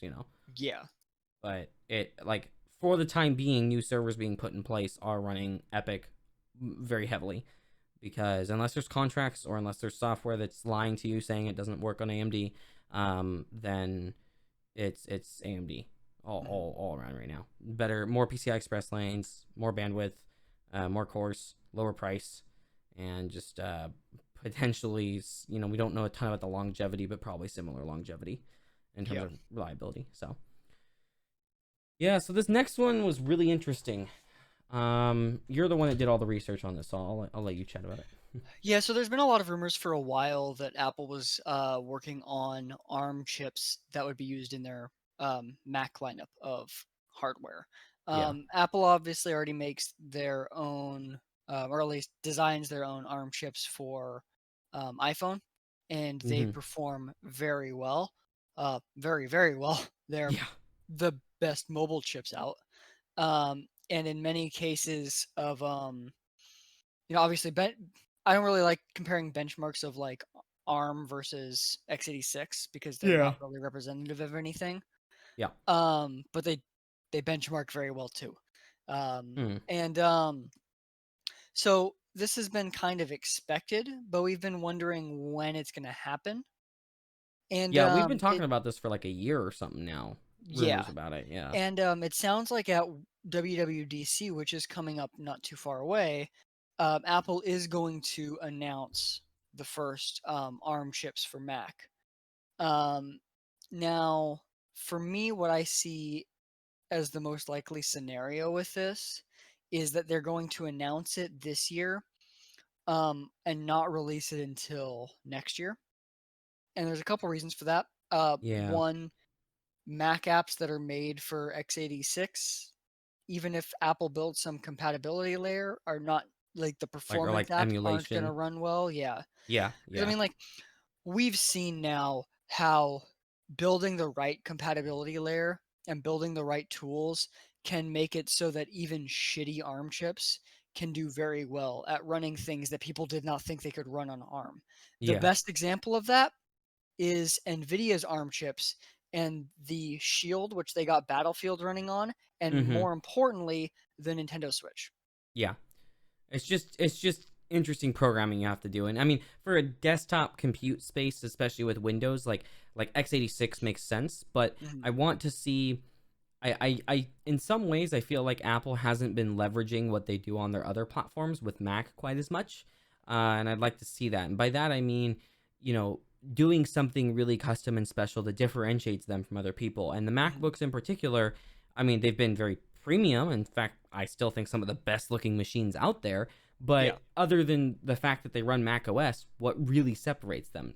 x86 processor, standard cooling system, big battery, Mhm. SSDs. I mean, yeah, sure, they offered bigger SSDs than other people. The touch bar, I guess, but I mean, Windows computers are doing similar things. So Yeah. it's nice to see them kind of leverage that. Hey, that's right, we're a closed system. So if we want to make Mac OS an ARM design system, we can just do that. Yeah.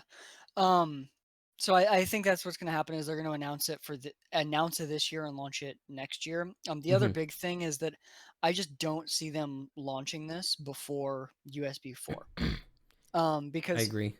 Apple was the company, really the company to push Thunderbolt. Like, yes, you saw it in other laptops here and there before Apple had implemented Yeah. it, but it was like a port that nobody really used. There would be like a couple accessories here and there. Yep. And then Apple said, hey, this port's really good. We're going to use it as the port on our laptops. Right. That's the only port. Um, and so for them to release an ARM-based laptop right now before USB 4, which for those that don't know, USB 4 is built on the architecture of Thunderbolt 3. Yeah. So it, And it does so use PCIe, right? correct. Yeah. Yeah. So it's not even Um, just like similar. It kind of just is. it's literally like Thunderbolt 3 products will work on USB 4. Yeah. So if Apple implements a laptop with ARM this year, or at least whenever before USB 4 is launching, Yeah. they would have to use normal USB because they can't use Thunderbolt on ARM right now. Like Intel does not allow that. Right. And so they would have to then go to USB Type A, which would mean all of the accessories they've been pushing for the last several years would not work.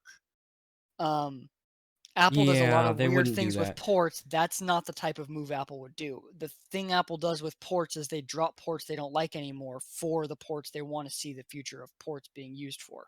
Yeah. Um, Apple was a key reason that we got USB to be adopted as it was. Like Intel, in fact, for those that don't know, Intel made USB, Mm-hmm. just like Intel made Thunderbolt.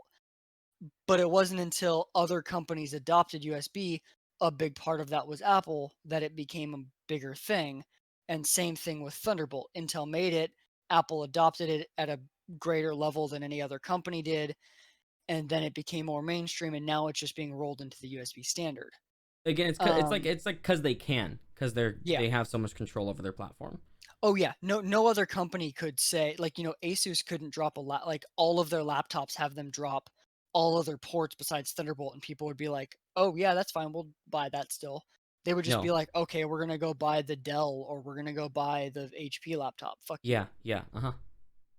And so I think that this is gonna be the big product that gets USB 4 to be like widely adopted quickly. Which I would like to see the back of future motherboards have, 6 or 8 or 12 USB-C ports and 2 USB-A ports. Yeah. That's what I'd like the eventual future to be with, next generation Threadripper or whatever, right? Mhm. I mean, some compatibility is still going to be important for old accessories on desktops, but I just mean that in general, I'd like to see the industry go that way. I'd like to see laptops start to move that direction even more, even sooner. Because of the fact that we have phones, tablets, and some laptops that have been using it for charging and everything, we have more cables out there now for it, Mhm. and I just want them to do it with the iPhone too, personally. But yeah, but Yeah, I don't think until USB 4, I don't think we're going to see Apple change over to Type C. Like I know a lot of people yeah, have been I hoping agree. for that. I just think that they're going to wait for that. It just makes more sense. Yes, either that or portless. Yeah, that too. Yeah, so cool. Yeah, I'm glad to see them pushing ARM. Um, I just there's ups and downs to it, of course, but I think they're one of the places that can do it. I don't think Windows will ever really move away from it, but they will have good enough emulation and stuff to have a laptop that currently the laptops that are like all day laptops that are always connected. They're not just you put them in sleep mode, but like you put it in sleep mode and it's like a smartphone where it's still updating your emails and everything. Those are Hmm. all ARM based right now. Yeah. Yeah. The other really nice thing about Apple switching over to ARM base for their Macs is that it makes the idea of one code base for iPhone, iPad, and Mac Yeah. so much easier. And that is something that Apple will really have going for them for developers. Is if you're wanting to develop an app and you are just getting into programming. Hmm. Well, if with one code base you can make an app that more easily scales between a phone, a tablet, and eventually a foldable that will be your phone and tablet and your computer, Yeah, that's that's a just good point. so nice for new And developers. It's smart like, devices too, like a watch even. yeah. Yeah. And that's already been one advantage that Apple's had with the development of apps, and why we've seen Apple pretty consistently get apps before Android is because it's easier to develop for a small number of devices. Yeah. If you're developing for just phones, for example, it's really easy to develop for the number of iPhones that are currently still getting updates compared to the number of Android phones that are still getting Yes. updates. Yes. And that's despite the fact that Android phones only get updates for 2 years, whereas iPhones get updates for 5 because it's just Apple releasing iPhones. Yeah. Yeah, that's true. So Um, it's a good push for them, I think, and it's also going to make it harder for Windows to compete in oh that yeah, realm. Yeah. Yeah, unless, Microsoft's been the first to push ARM based like laptops, but of they course just they're need to still figure out how to emulating. do it well. Yeah, they need to get the emulation needs to get better of x86, or there needs to be more x80 or ARM available apps, which some of them are already for Windows, but like they would need an ARM version of Office, an ARM version of every web browser, and then that starts to make it complicated of how do you know which version to use, Uh, Well, and that's where like Microsoft just needs to do a better job of getting developers to want to support their store. Because if yes, if you get your store to support proper native x86 apps and ARM apps, then that makes that easier. Is like let's look at Xbox. For Series X, they're talking about smart delivery, which is a fancy marketing term for if you have a Series X, you get the Series X version of the game downloaded. If you download it on your Xbox One X, you get the One X version. If you download it on your One yeah, S, you get the One S version. So they have the marketing terminology for that already there and already something that they're pushing. And so if they can bring that to Windows and have it so that no matter which device you're using that's running Windows, you get the app most optimized for that with one click. You don't have yep, to think about it. That's what you need. But yeah, agreed, yeah, yeah. they need to find a way to get developers to want to put their apps on their store, because right now most developers hate the Windows Store. Which, to be honest, is one of the reasons Windows Phone doesn't exist now.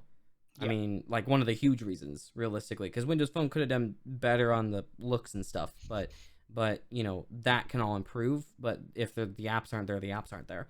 Yeah. Their store has just not been great, and even as an enthusiast, I'm not the happiest with their store either. Not just the user experience of like searching for stuff, just not working and stuff, and like searching for Minecraft dungeons didn't bring up any results for it and stuff like that. But also to add to it, I personally, and this is an enthusiast thing, don't like how you can't have like software link up with the Windows Store games and stuff like that and Windows Store apps as easily because you can't find the executable files. They hide them. So Yeah. Yeah. Yeah. And that's where like they need to have it so that the Windows Store can also essentially offer just straight up standard ass desktop apps, and it doesn't need to be the weird Windows 10 app. Yeah. And this Yeah. again comes down to the smart delivery where it's like if a developer wants to offer a proper desktop app, a Windows Store app, and an ARM app, then Yes. based on the device, it should just know, like, if you're using a low end laptop, it should download the Windows 10 app first. If you're using a desktop, it should download a high end laptop, it should just download that. Yep. Yep. Um, they need to figure out how they do that because, like, I feel like just that alone would get developers a little more on board, but they Yeah. still need to do more to get developers on than just that. But I think that would be a good start. It would be a good start, yeah, because then you'd have more developers that are able to port their stuff over to it and just package it and put it in there. And then also, like you said, having the ability where you could have the store be kind of dynamic, where if you have an ARM machine, it only searches for apps that are ARM native or good x86 emulation.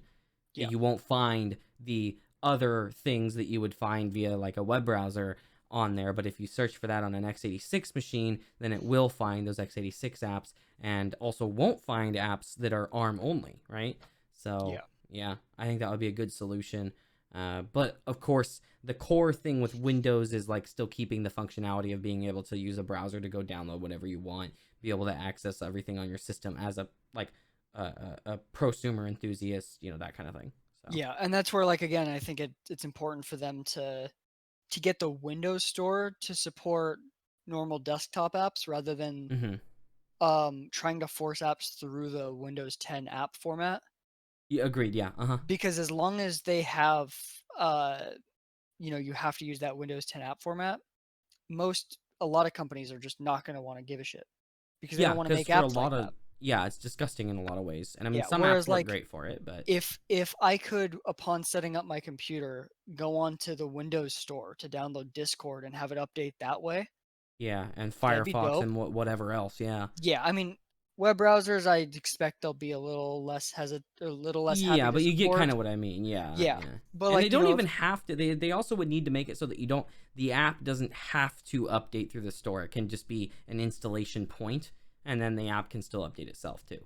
yeah, So if they need to do that, if they need to push it out themselves, where Discord does their own update, they can. Or if you need to defer the update, you can, because there are one of the reasons to do a regular desktop app is if you don't want to update, it doesn't auto update through the store like the yeah. store apps do. So there's some work to be done there, but I think you're right. That could be a big push for both people and developers to want to use the store.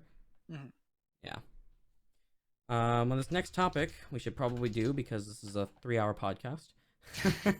Yeah, so we'll bust through the rest of these pretty quick. Yeah. So the next thing is we're going to talk about Starship. So Elon Musk has said that Starship is now SpaceX's top priority. Yeah. Um, so really, like, this is not at all surprising. So what happened was they got their commercial crew launch. Now that that has been successful, and they know that they'll have contracts for commercial crew, Yeah, they can just um, start doing that. yeah, they are now going to start focusing on Starship. Now, this makes even more sense after seeing what Bridenstine, which is the current head of NASA, has said about the plans for the moon base. Uh-huh. So we already knew that SpaceX was bidding Starship for being a moon lander, Yeah, yeah. and what NASA has said now is that what they want to do for delivering cargo to the moon base is set a price model of cost per ton, and then let Mm. commercial partners figure out how to achieve that and how to just get the stuff there, and then let them handle it. Yeah, Which that makes makes sense. sense. I mean, if you're shipping cargo, you're like, I'm going to set a price. When you're talking tens of millions or hundreds of millions of dollars, it's I'm going to set the price. You guys get the stuff there. Right. Yeah, I think that Um, makes sense. I think it's a good business model. Yeah, and so when it comes to SpaceX, it's like, okay, Starship would be how they would achieve that. And so if you're talking A, hundreds of millions of dollars in potential business, B, getting people off Earth, which is a core fundamental aspect of SpaceX's goals. Yeah. If you can do both of those in one ship, yeah, of course that's your priority. It just makes, Um, yeah. It's like the why it wouldn't make sense if it wasn't. yeah, and then in addition to that, the moon-specific variant of the Starship actually needs less work than other starships. You don't need heat shields, you don't need flaps. The only thing Mm. specific to the Starship that you need is forward thrusters to stabilize in the wind. However, that's also not something that you would just only use for the moon. That's something you would use for Mars. That's something you would use Why for don't they Earth need heat shielding? because there's no atmosphere. You don't have a heat issue when you're landing on the But what moon. if they bring it back to Earth? Isn't that the goal? That's not no, no, no. So what SpaceX has said about the moon specific version of the Starship is Yeah. so I guess let me explain something with the Artemis program in general is Yeah. that what NASA wants to do is have so you know how they want to have the like a new space station around the moon, right? Right. Uh-huh. Okay, so what they want to do is they want to have landers that just go from the station to the moon and back. That's the Oh, point of the okay. space station is to make the portion to the moon easier and cheaper. Okay. That Um, no, that makes sense, yeah. and so instead of flying a ship from Earth to the moon, you transport the people or cargo to the station and then you move it to or at least with the people you move them to the lander and you just have the lander operate back and forth so Yeah, right. you would never need that and then in addition to that if you're already developing for that aspect then you can develop for earth to moon cargo missions and one of the things one of the things that you can do in that case is launch from Earth with cargo, just cargo, have it land on the moon, and have it stay on the moon to serve as part of the base. Oh, right. That makes So sense you too then, yeah. launch ones that have the life support systems for people to live in them, but not Yeah. with people on it to send it there. You send it there, a year or two before they would go to the moon.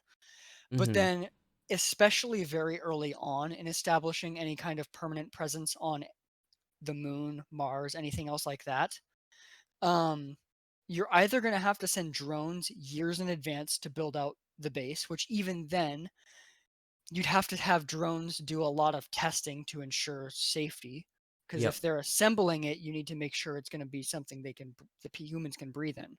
Right, Whereas right. you can do all of that testing on Earth for the ships, send the ships there, have the people live in the ships as the bases get built, and then have the humans do the more intricate testing on site That makes a ton on of the sense, moon, yeah. on Mars.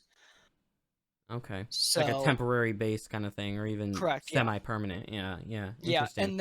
and then SpaceX doesn't need to worry about especially for this moon proposal, they don't need to worry about the return ship because NASA's presumably going to use something else for the initial transporting of people from Earth to the Artemis station. Right, right. I can't believe we're gonna have a station there too. That's awesome. Yeah. I'm excited. I'm Now it really sounds like excited the for that. first manned launch is actually they are originally the plan was that they were going to send the station first. Mhm. But now it sounds like just to get boots on the moon faster, just so they can say they did it sooner. They're going to send people first, bring them back, and then send the station. Interesting. Personally, as much as I want people on the moon again, I disagree with that decision. It seems like they Yeah. are trading long-term costs for current administration to be able to say we got boots on the moon.